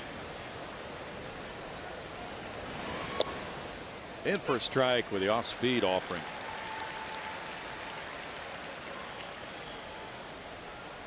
.13th start of the year from Mike Fiers. It's his 22nd start with the Astros. He's won 6, lost 4 with a 3.83 ERA in Houston. A lot of no decisions for Mike, despite good work. Fouled away. Chris Davinsky's warming up now for Houston. Will Harris was told he would not pitch yesterday, and he did not pitch. Dallas Keuchel went 7 innings. Luke Gregerson had an awesome 8th inning, striking out the side. Ken Giles gave up 2 runs in his inning. In the 9th, got a blown save on the homer by Duvall, and Scott Feldman was the winner. He went 2 scoreless as the other guys in the bullpen got a rest.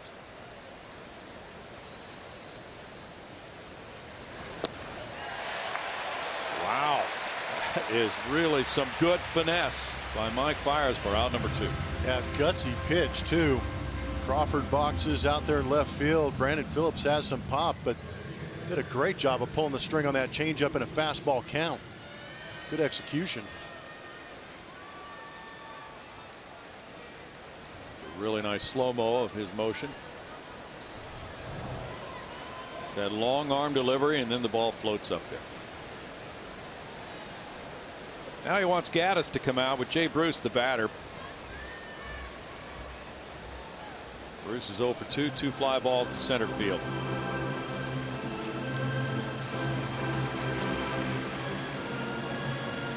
Fiers went 7 innings when he beat Tampa Bay last Saturday, giving up 2 runs.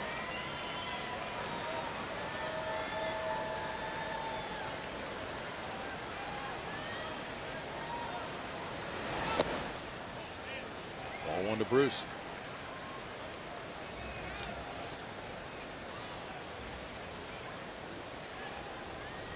So he's working on an extra few days rest. This is the 8th day since his last start. The Astros had a couple of off days last week. That could throw some starting pitchers out of whack sometimes. On other occasions, it's really a nice time of the year to get a few extra days of rest. 2-0. Brent Strom watches all those things.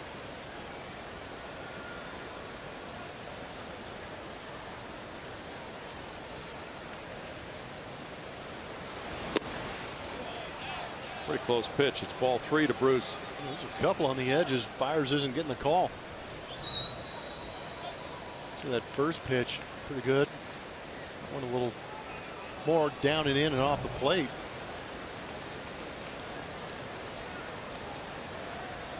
Right-handed hitting Adam Duvall on deck. Strike makes it 3-1. But for me, Duvall's power threat, I'm not sure I'd want to have too many guys on base just in case you do make a mistake. Sure. Yeah, you need to challenge Bruce. Yeah. And he was behind 3-0 on his 2nd straight batter.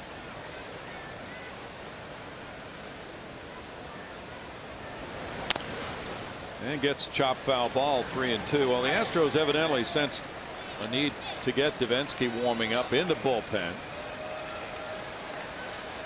Leadoff walk in the inning might have been that indicator to Cozart. Next pitch will be 90. Fiers has gone over 100 pitches only 3 times this year, topped out at 104.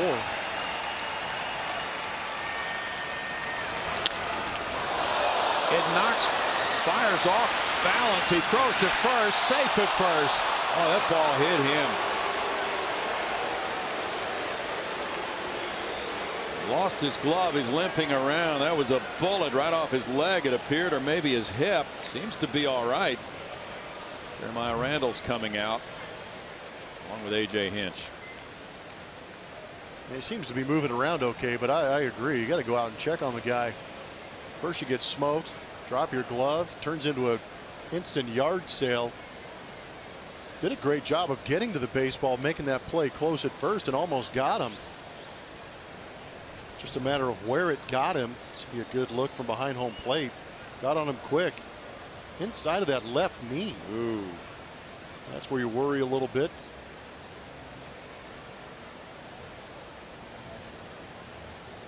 This will give you a great idea. Just hope that caught more meat than joint. Yeah. He did not have his weight on that leg at the time. Boy, he made a recovery you talked about, but he's coming out of the game. Davinsky had been warming up anyway. And Bruce ripped a bullet off Fire's leg. So he will leave now and get some treatment right away. They'll get some ice on it. Take a look at him. Nice round of applause for Mike Fiers, who leaves with the Astros up 4-0. LLC and may not be reproduced or retransmitted in any form, and the accounts and descriptions of this game may not be disseminated without the express written consent of Houston Astros, LLC.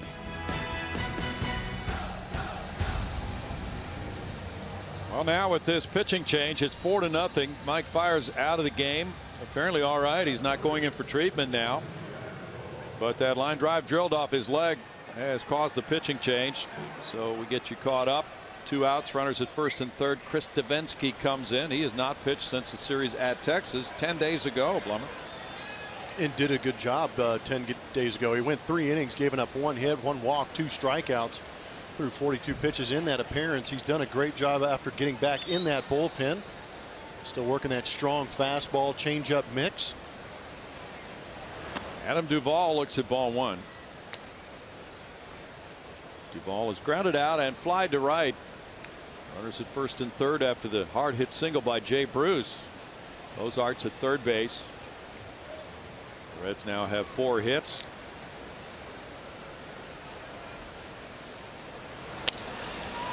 In the air, and Duvall watches it drift back toward the seats.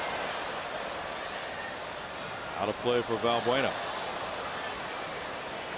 1-1. So the powerful Duvall is the leader in extra base hits in the National League with 37. It's been an eye-popping year for this youngster. Well, that's one of the beauties, I guess, if you're going to be on that Cincinnati side. If you're not going to be running a team out there that's going to be hyper competitive, at least you're giving some kids an opportunity, and Duvall's taking advantage of it. Sure has.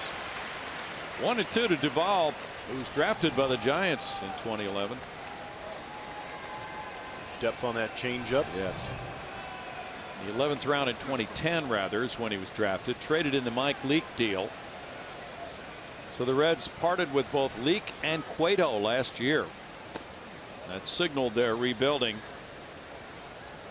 2-2.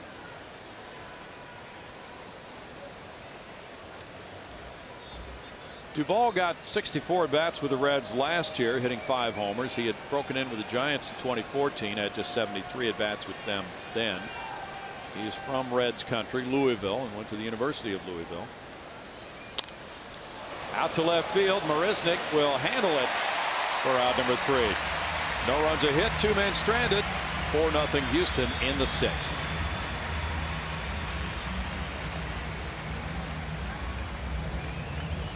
Astros lead the Reds. We go to the bottom of the 6th. Whether you are treating employees, hosting clients, or bringing out your church or youth sports team to Minute Maid Park, Astros group tickets will create an experience your group is sure to remember. Visit astros.com/groups or call 1-877-9-ASTROS to enjoy special pricing and great benefits by reserving your group today. Ronnie. Thanks, Julia. Quite a day here. Now, J.C. Ramirez comes in for the Reds. 1-2 with a 6.28 ERA, and he's been torched the last 6 games to the tune of a 10.57 earned run average for Ramirez. pitched here in the Astros series on Friday night. Went an inning and 2/3. Gave up 1 hit, no earned runs, walked 1 through 23 pitches. He actually took the win.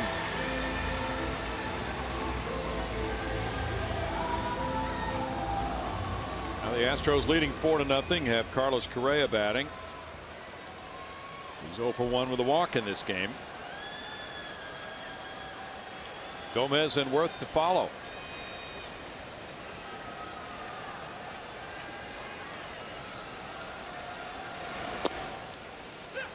At strike 1.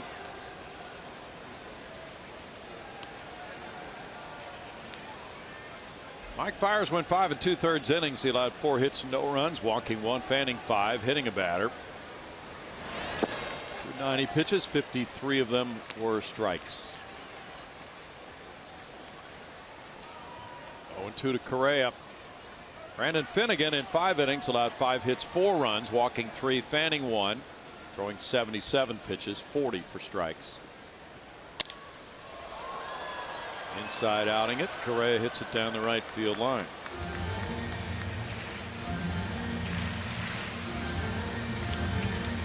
Nice souvenir for that guy.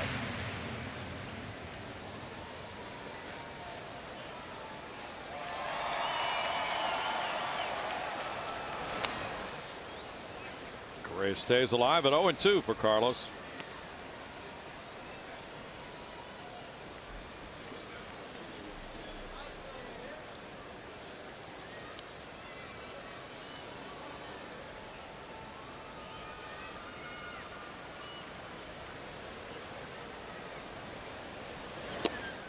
Ramirez throws one wide. It's 1 ball, 2 strikes for the native of Nicaragua. His original signing team was Seattle back in 05 as a free agent. He was traded to the Phillies in 09. Backhanded Cozart, who throws to get Correa. Julia. Thanks, Brownie. Happy Father's Day to everyone out there. I found a gentleman here who is celebrating Father's Day, Victor Morales. And Victor/Dad, what does this Father's Day mean to you to spend it with your daughter? It means everything. This has been a lot of fun being here with my daughter.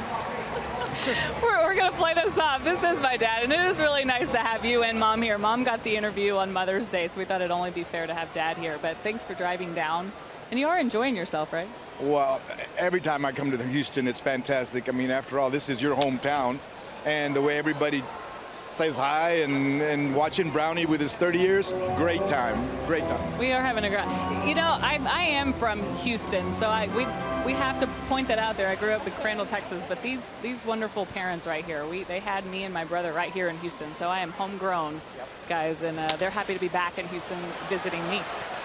We didn't realize that. Here's Joey Votto coming over for a foul pop. Well, that puts a different spin on things now that we know you're a Houstonian. Right, Julia. yeah. I mean, it's really nice. I mean, of course they're here to see me, but it is nice for them to come back and kind of relive some old memories of where they used to work, and Dad used to teach school around here. Where did you used to teach? Humboldt. I taught at Humboldt Middle School. Oh, yeah, we're basically from here, guys. It's really fun, but it is nice to have Dad here. Hey, Julia, give them a huge hug and tell them thank you for being so patient with you and raising a wonderful daughter. I will. I might even make that a little longer and more dramatic than you just did. I'll tell them. Feel free. Danny Worth is the batter now with 2 outs. He's 1 for 2. Looking at ball 1, down and in.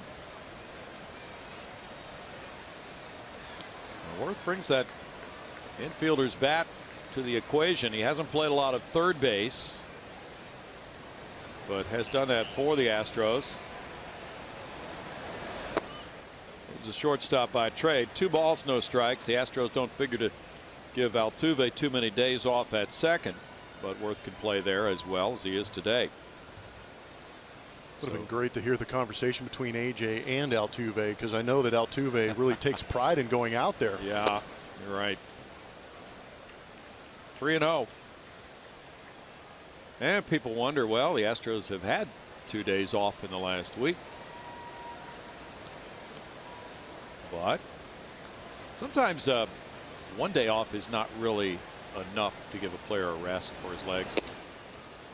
2 in a row is much better. Yeah, it is.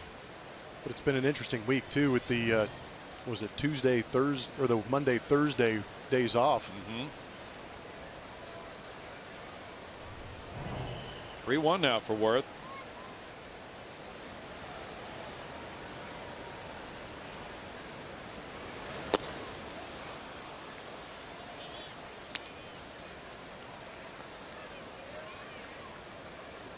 And Danny will get a full count offering coming up. Evan Gaddis on deck.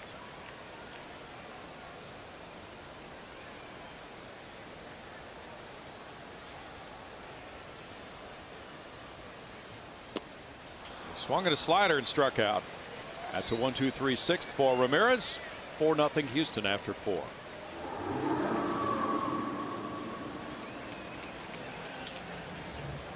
The Astros leading this, and time to announce the winner of our Chevy Stroh poll. On this Father's Day, we asked you who your favorite father-son baseball combo was. There were a lot of options, and then you guys chimed in with a few more of your own, but it's the Griffeys that win, or that would take the cake on this one. Senior and junior. And they have some there's a lot of memorable moments with these two, especially playing together. But how about that 500th home run for Junior? Hitting that on Father's Day, and then the embrace with his dad. Just one of those special moments you never forget, guys. Oh, yeah. That was quite a moment. 4-0 game. The Astros lead. Davinsky gets a foul ball from Suarez, leading off the top of the 7th inning. He is 0 for 1. Was hit by a pitch. Now that family, of course, with Ken Sr. He was from Donora, Pennsylvania, and then Ken Jr. grew up in Cincinnati when Sr. was playing for the Reds. Had a brother, Craig, also, who played professional baseball, I believe, in the minors. In for a strike, 1-2. That whole Big Red Machine family was growing. Those kids turned out to be quite good major league players. You know, Tony Perez's kid, Eduardo, who was an Astros coach, was a very good player himself.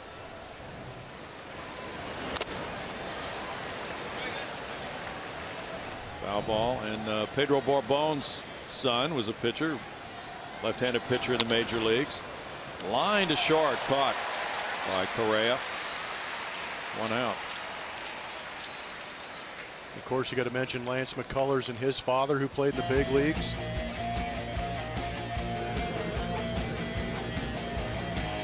This was some kind of a team.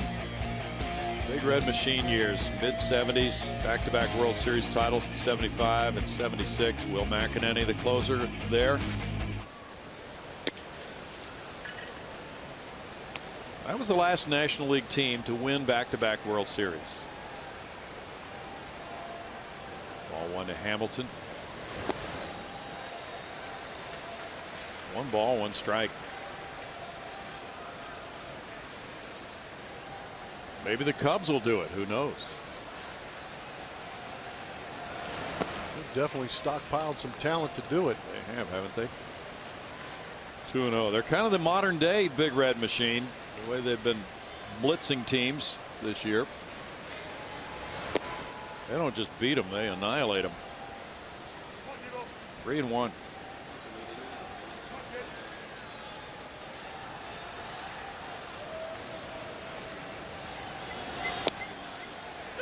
And for a strike, 3-2.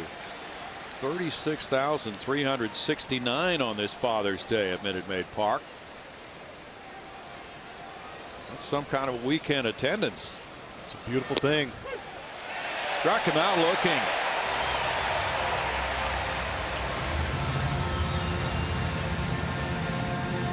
That is a hat trick for Billy Hamilton. And it just seems like that changeup is never going to get there. And you can see Billy Hamilton gave up on that pitch, and it just hangs onto the edge.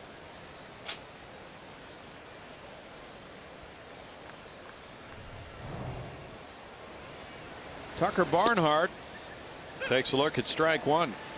Barnhart singled in the 5th inning. He's 1 for 2.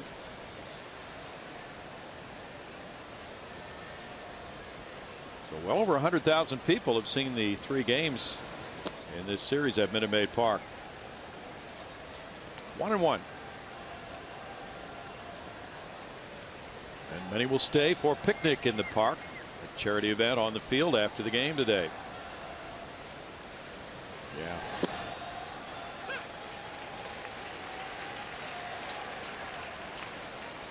Oh. Okay. That's a thank you from Henry. Our pleasure, Henry. Barnhart strikes out. And in the middle of the 7th inning, it's 4-0 Houston. On a lot, and so he was very into our activities in the winter, which was coaching basketball, being at all of my basketball games. I played basketball, you know, that was sort of my favorite sport to play, and then taking us hunting and fishing. Lots of great memories of, you know, going to the ranch, hunting, fishing, taking kids. We always had a group of kids from Alvin that were with us somewhere, and you know, it's fun to see guys that normally maybe wouldn't get that opportunity to go out with us, shoot their first deer, learn how to fish, those kind of things. And so it was a lot of togetherness. It was great. Reed Ryan, Astros President of Business Operations, giving us a little insight on what it was like growing up to be the son of Hall of Famer Nolan Ryan. Reed spending a lot of his time in the Astrodome growing up, and of course now in this position working alongside his dad, and we see Nolan around here a lot. A big thanks to those two, though, for sitting down with me and telling us a little bit about what it was like in the Ryan household. You know, it's not just them. There are a lot of grandkids now, too, so Nolan Ryan obviously enjoys being a grandfather as well, and Reed getting to spend some time on this Father's Day with his kids today in his seat, so it's always good to see them. I know they're very, very busy, so that time is very precious, guys. Yeah, we saw him with his son Jackson there. 7th inning stretch here. Thanks, Julia, for that. 4-0 game. The Astros hope to tuck away a series win here this weekend and keep the ball rolling. Let's take a look at our Kubota pitching performance. Going to be Mike Fiers on this Father's Day wearing the powder blue numbers. Did a great job. We got a healthy strike zone to work with, but we also saw some very good fastball location, allowed him to get to those changeups. Good breaking ball we know that he does have. I was impressed with his ability to go to that changeup, and a fearless 3-2 count against Brandon Phillips led to 5 strikeouts for him, but 5 2/3 strong, only 4 hits against him, 0 earned runs. 4-0 lead. Evan Gattis has an RBI double. That made it 1-0 Astros in the 2nd inning. He struck out in the 4th.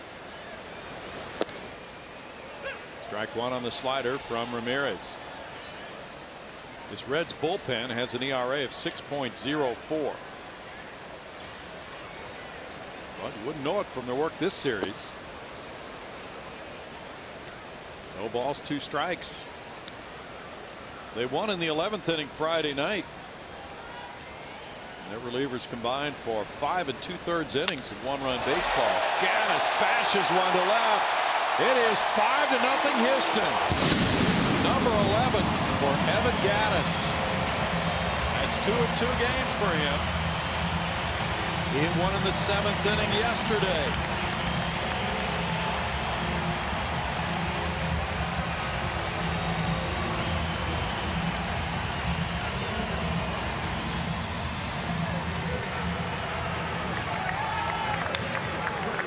Gattis is getting that swing back. It was a rough road trip for him, but here at Minute Maid Park, he's been doing a good job. Got himself a hanging slider from Ramirez. Just smoked it. He's been quite a hitter when he's been the catcher. Valbuena with strike 1.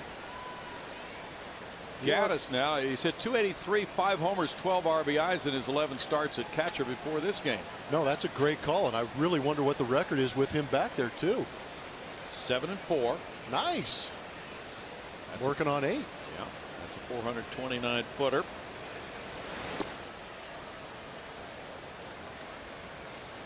One and one. Valbuena went deep in the 5th inning after an RBI single in the 2nd. So to update those numbers now in this 12th start at catcher, he has 6 homers and 14 runs batted in the 12 games. And I believe there was an article that came out after maybe about 4 or 5 games behind home plate. You saw some of the numbers start to bump up a little bit after coming back from Corpus. He actually said he likes catching. Keeps him engaged in the game a little bit more than when he's at DH, because at DH, obviously, you only get 4 ABs, possibly a game, and in between there, there's some mental turmoil sometimes going on.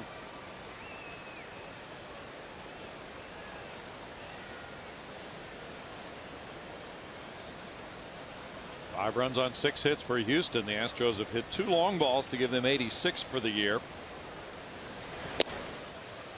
Off the plate, 3-2.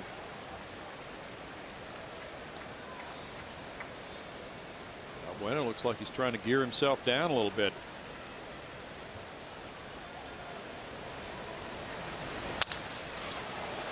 Broken bat roller out to Phillips. 1 down. Reds have an interesting note about Phillips and Votto and all the games they have played together. They're one of the top duos playing together at first and second base in Major League history. This is the 1033rd game Votto and Phillips have started together at first and second base. Man, that's pretty impressive. You know who the all-time leading first and second baseman team is? Do their last names start with a B? You got it. Ball 1 to Jake Marisnick. Some local residents, maybe? You got it. Jeff Bagwell and Craig Biggio started 1,506 games together at first and second base. Number 2, Lou Gehrig and Tony Lazzeri of the Yankees. Tell you what, here very soon it should be a Hall of Fame tandem. Yes, wouldn't that be something? We fully expect that about a year from now, right? Oh, yes. Yeah, the more you dig into the numbers, the more you've got to appreciate what Jeff Bagwell brought to the field every day. And I agree, he should be in the Hall of Fame very soon. 2-1. Ryan Howard and Chase Utley are third on the list. They've played together more than 1,100 times. And then there's Mark Grace and Ryan Sandberg. And down the list a little bit, right in front of the Reds duo, Steve Garvey and Davey Lopes of the Dodgers, with more than 1,000 games at first and second together. 3-2.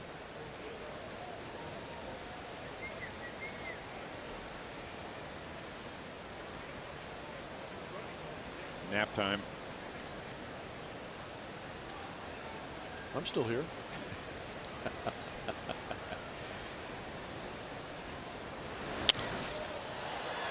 Behind the dish, Barnhart is back. Apparently he hit one of the girders. Went out of play.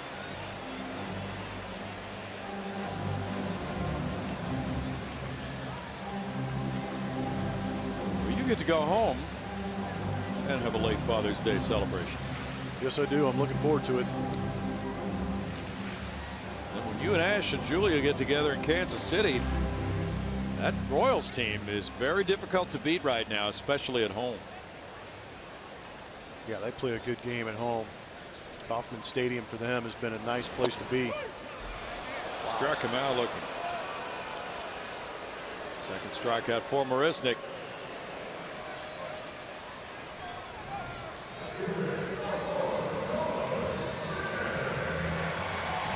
Borderline, I guess. Not going the way of Jake Marisnick.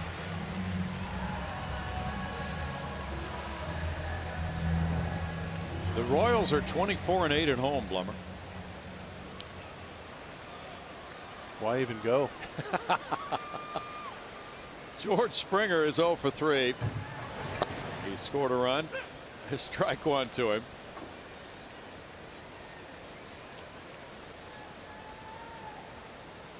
Visiting teams would take that as a challenge, though, right? Yeah, and you know what? The Astros actually, I think, have played pretty well there. This guy right here, George Springer, had himself a huge series. That's out number 3. The Gaddis home run has made it 5-0 Houston through 7.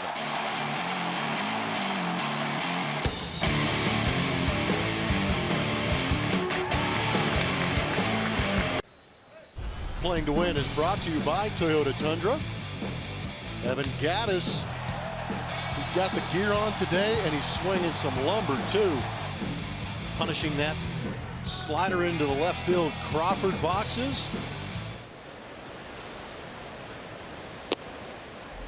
Strike one as Tyler Holt leads it off in the 8th inning. Holt is 0 for 2, a line drive to right, a strikeout looking. Davinsky gets a tap foul. It's 0-2. Ross Ohlendorf is warming up for Cincinnati.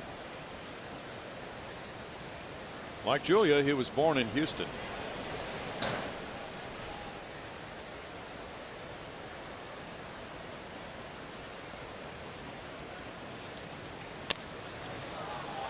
Gomez into left center field in front of Marisnik.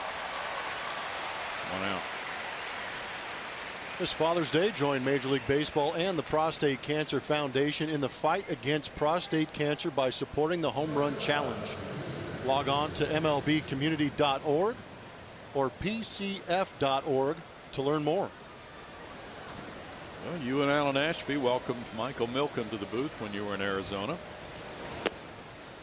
George Springer hit a big home run that day for a big fundraiser for prostate cancer research. There's ball 1 to Cozart. Not only is he fighting for a good cause, he's a smart man picking the Astros That's for true. home run charities. Yeah. 1-1. Cozart doubled in the 3rd. He walked in the 6th. Davinsky might be able to close this out without any help.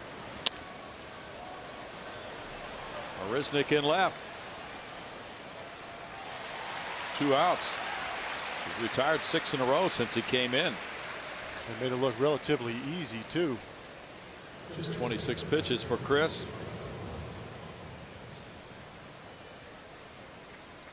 Joey Votto singled in the 1st inning. He's 1 for 3. Boston leads Seattle 2-1. Seattle's batting in the top of the 9th. Big Poppy stole a base in that game. Whoa. We'll have to look for that one on the highlights. You know it'll be on there. Yes, it will. Strike on the changeup.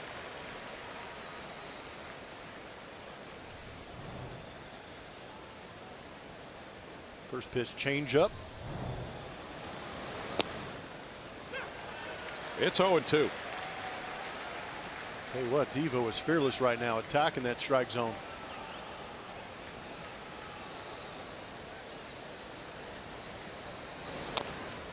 Tap foul by Votto.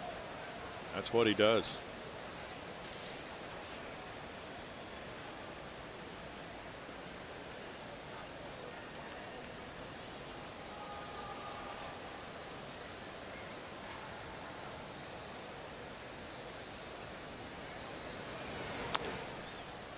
We've seen Votto choke up in this weekend series. He's doing it again here.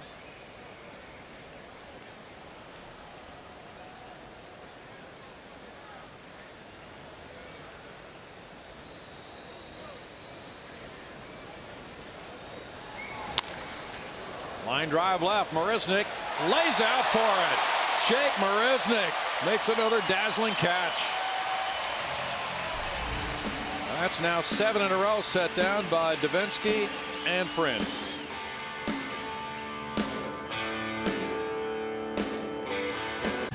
Houston Astros baseball on Root Sports is presented by Southwest Airlines. Transparency, low fares, nothing to hide. And by Toyota, let's go places. The Astros lead at 5-0 over the Reds. We're moving to the bottom of the 8th inning. We have a new pitcher on the mound for Cincinnati. Ross Ohlendorf takes over. He's 5-5 with a 4.11 ERA. Ross last pitched on Thursday before this series started. He went an inning, didn't give up anything through 13 pitches. He's got a pretty unique windup coming at hitters. A little old school. Sure is. He's not that old. He's 33, but he's old school, as you say. Pitched for Texas last year. He's really been around several different clubs in the big leagues. Marwin Gonzalez is 0 for 2 with a walk.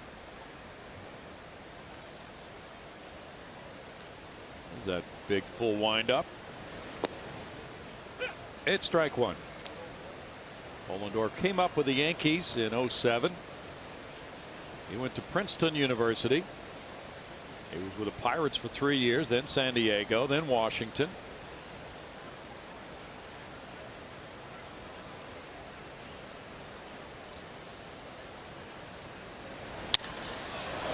Practice foul. Good swing by Marwin, 0-2.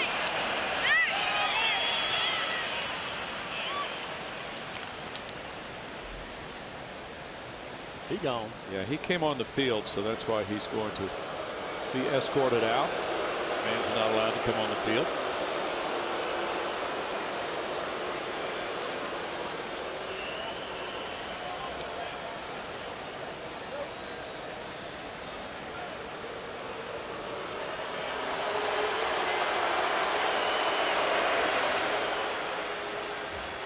Strikeout, out number one here in the home 8th inning.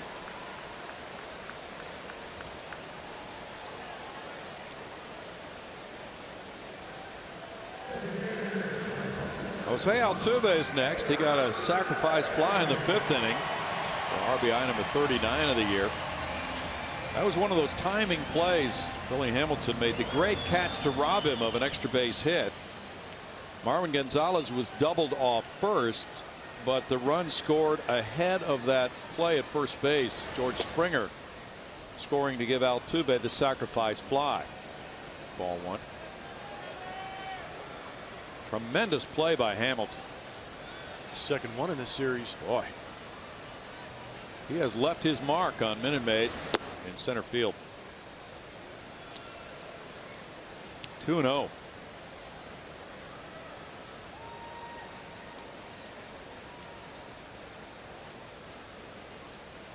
sure what was happening there with Jose. He doesn't usually take that much time between pitches. I think he had a little something in his eye. Looked that way.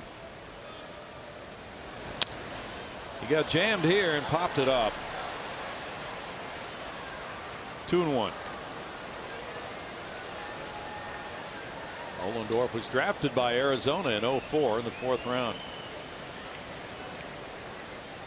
Been both a starter and reliever.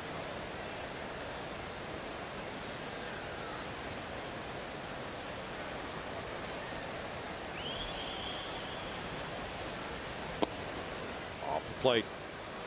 3 balls and a strike.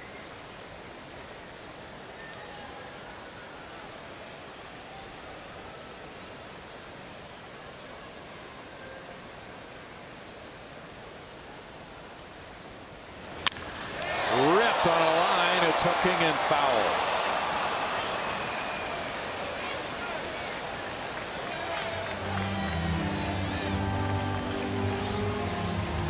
That's what you call getting the head out. Ooh. Vicious cut.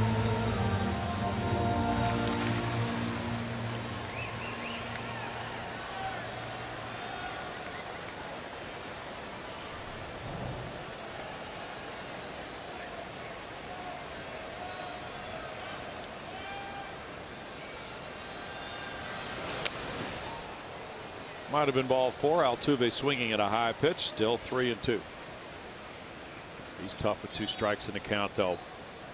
Whereas some hitters might have swung and missed, he fouls it off.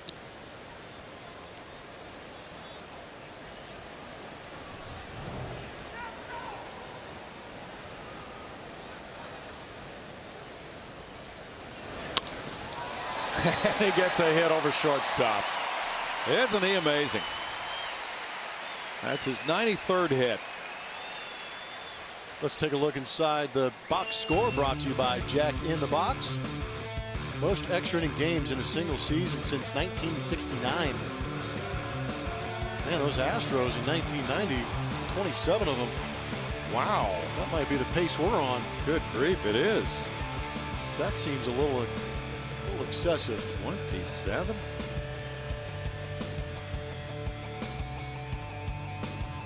I'm not sure that's a leaderboard you want to be on.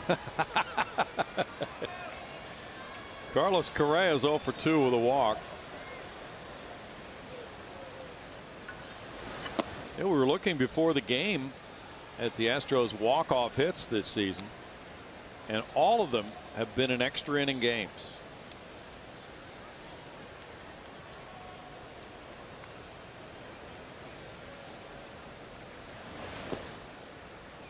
Two and 0. There have been 7 last at bat wins, and they've all been in extra frames. Need to speed the clock up on that. Get some of those bottom of the 9th wins in there.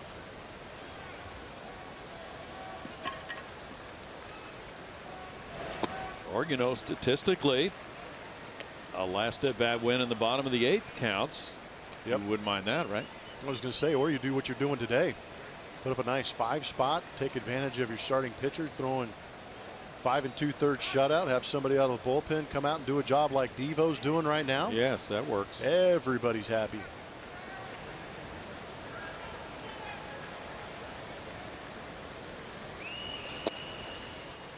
That's a walk to Correa on 4 pitches. Altuve to second, Gomez to the plate.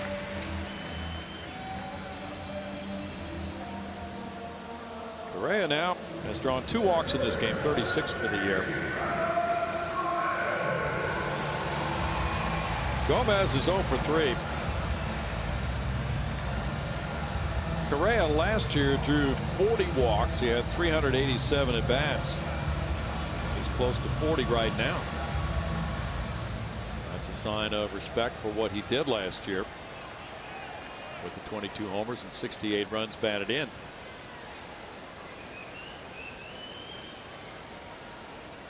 Danny Worth is on deck. 4 walks for Reds pitching. And strike 1 to Gomez. That was an unconvincing swing.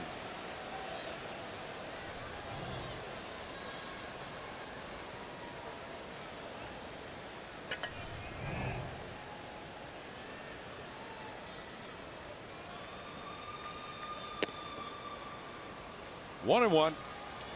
J.C. Ramirez in 2 innings allowed 1 hit, 1 run, had no walks, and struck out 2.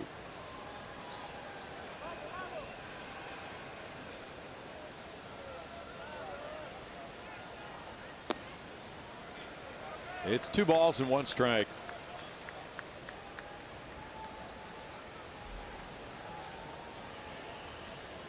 The Orioles lead the Blue Jays 11-6. They're in the bottom of the 8th in Baltimore. Chris Tillman started it. He didn't pitch as well as he normally has been, giving up 4 runs in 5 innings. Matt Wieters hit his 7th homer. Jonathan Scope his 12th. Tulowitzki hit number 9. Travis number 3 for the Blue Jays.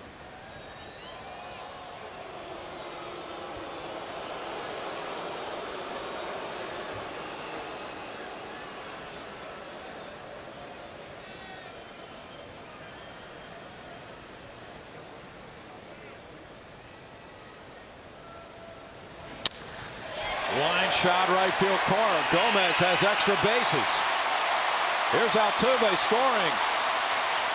It's an RBI double for Gomez. 6-0 Houston, with Correa taking 3rd. That's a 5-game hitting streak for Gomez, who just picked up his 10th double of the year. It's his 13th run batted in, and a very good sign that he hit the ball hard to right field. That is a good sign. That's what's been making him better of late too, is being able to go up the middle the other way, letting that ball travel a little bit. He almost looked surprised that he did it.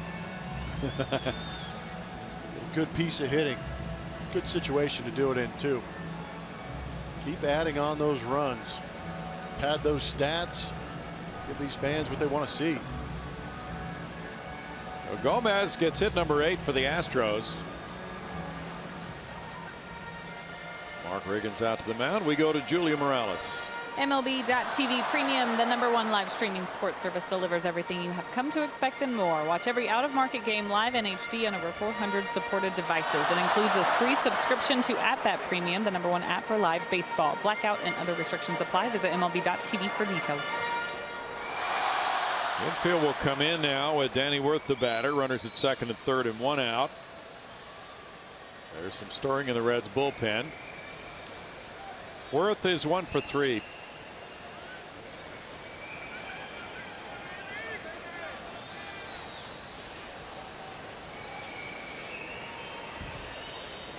Evan Gattis is on deck. That's strike one. J.J. Hoover's warming up for Cincinnati.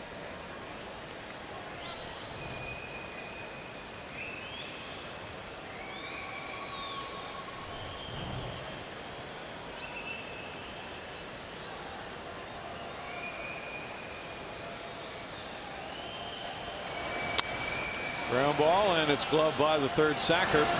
Suarez takes care of out number 2. The infielders drop back, and Gaddis comes to the plate. He's had quite a day of it. A double, a homer, 2 runs batted in for Gaddis.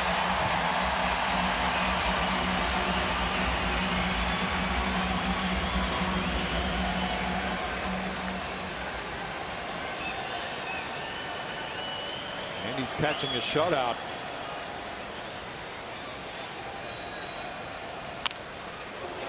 Rip foul, there's strike one. For what you make of ERA for a catcher, his is 3.03. Those numbers are pointing in the right direction for Evan Gaddis behind the plate. Bat's been good. Defense has been good. Now you just added that ERA. That's been real nice to see. 1 ball, 1 strike. He's thrown out 6 of 12.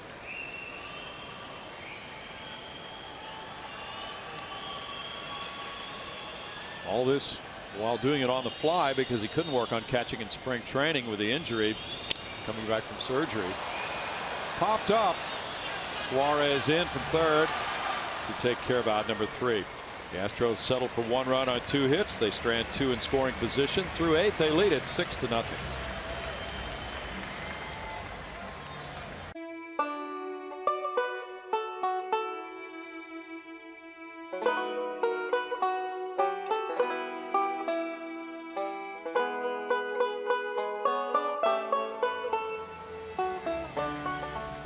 Such a nice day, and especially for Astros fans. Their club leads it 6-0. Only 4 hits for the Reds. A combined shutout through 8 from Mike Fiers and Chris Davinsky. Davinsky will get a save if he gets these final 3 outs. And thanks to Robin Bravo. She's a longtime friend. Phillips, Bruce, and Duvall are coming up in the 9th inning. Here's strike one. And Devo has just taken this opportunity and run with it. Plummer. So great to see, too. Been a while since he's pitched, but he's going to make a lot of friends, not only in that dugout, but some guys out there in that bullpen by eating up some of these innings after a strong start from Mike Fiers. 0-2. 7 straight retired since Chris came into the game. He threw 3 1/3 hitless innings at Texas in his last outing, June 9th. And he does give up a hit. Our delivery of the game is delivered to you by Jimmy Johns. Luis Valbuena left on left, getting some action tonight. Got himself a fastball and turned on it. It was a loud, long home run. 2 for 3 on the day. It's good to see Luis Valbuena contributing, playing a strong third base and with that big home run. Now time called as Jay Bruce gets back in the box. The infield shifting around on him. Bruce got a hit off the pitcher Mike Fiers' leg in the 6th inning to extend his hitting streak to 13 games against the Astros. The painful way for Mike. There's strike one. He looked to be okay on the bench though after he came out of the game. We're not aware of any injury report on Mike Fiers.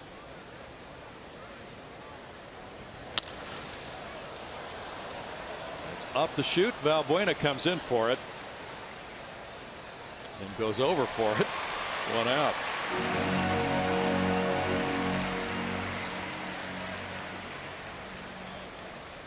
It's like a Ray Guy punt.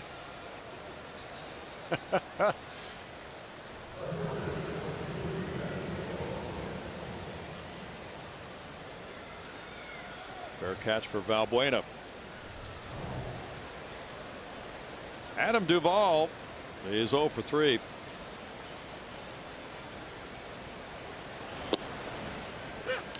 Strike to Duvall.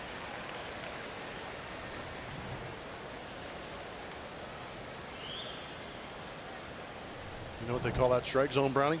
What? 5 o'clock flight, strike zone.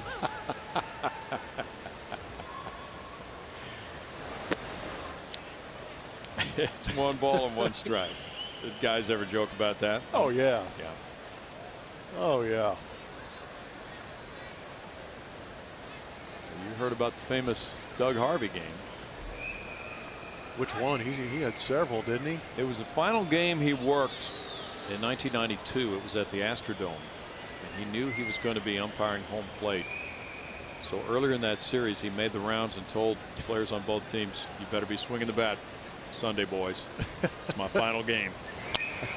Well, at least you got the heads up about it. Pete Harnisch pitched a shutout for the Astros. He was getting calls about 8 inches off the plate. Well, that's an exaggeration.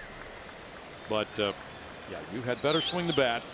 I like it. Than Doug Harvey's final game. That game took 1 hour and 44 minutes. Last game of the season. Oh, my goodness. That is unheard of. Doug has passed away, but there was an interesting book about his life. They called me God. That was his nickname. That's what the players called him. Had that authoritative voice, and man, he was in control. You didn't mess with a Doug Harvey call.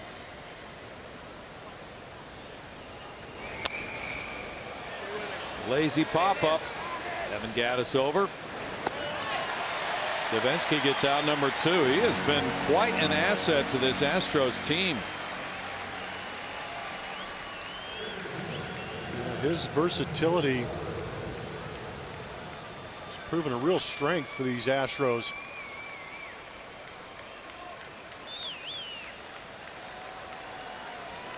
This will be the 6th game he's gone at least 3 innings in relief. Suarez the batter. Suarez taking ball 1. He's 0 for 2. He was hit by a pitch. And Davinsky has just really helped the guys in the bullpen by taking the load off them with those multiple inning performances. Runner goes to second without a play on Phillips. He'll take it on fielder's indifference. Counts 1-1. So the Astros an out away from their 2nd shutout of the year. Alice Keuchel pitched that first shutout win.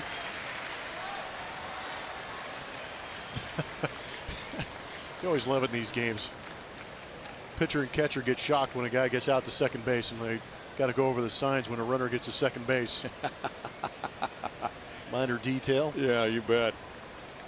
Keuchel beat Detroit here 1-0 April 15th. That's the Astros' only shutout win of the year. Mike Fiers' 5th win of the year on the line. Hamilton on deck. Valbuena at third. And the Astros win this interleague series 2-1. Chris Davinsky picks up a save. Davinsky with 44 pitches throws 33 of them for strikes and getting his first major league save. Mike Fiers the winner goes to 5-3. And the Astros now have won 17 of their last 25 games. Their record is 34-36. Orbit takes a lap around the outfield. Final score, Houston 6, Cincinnati 0.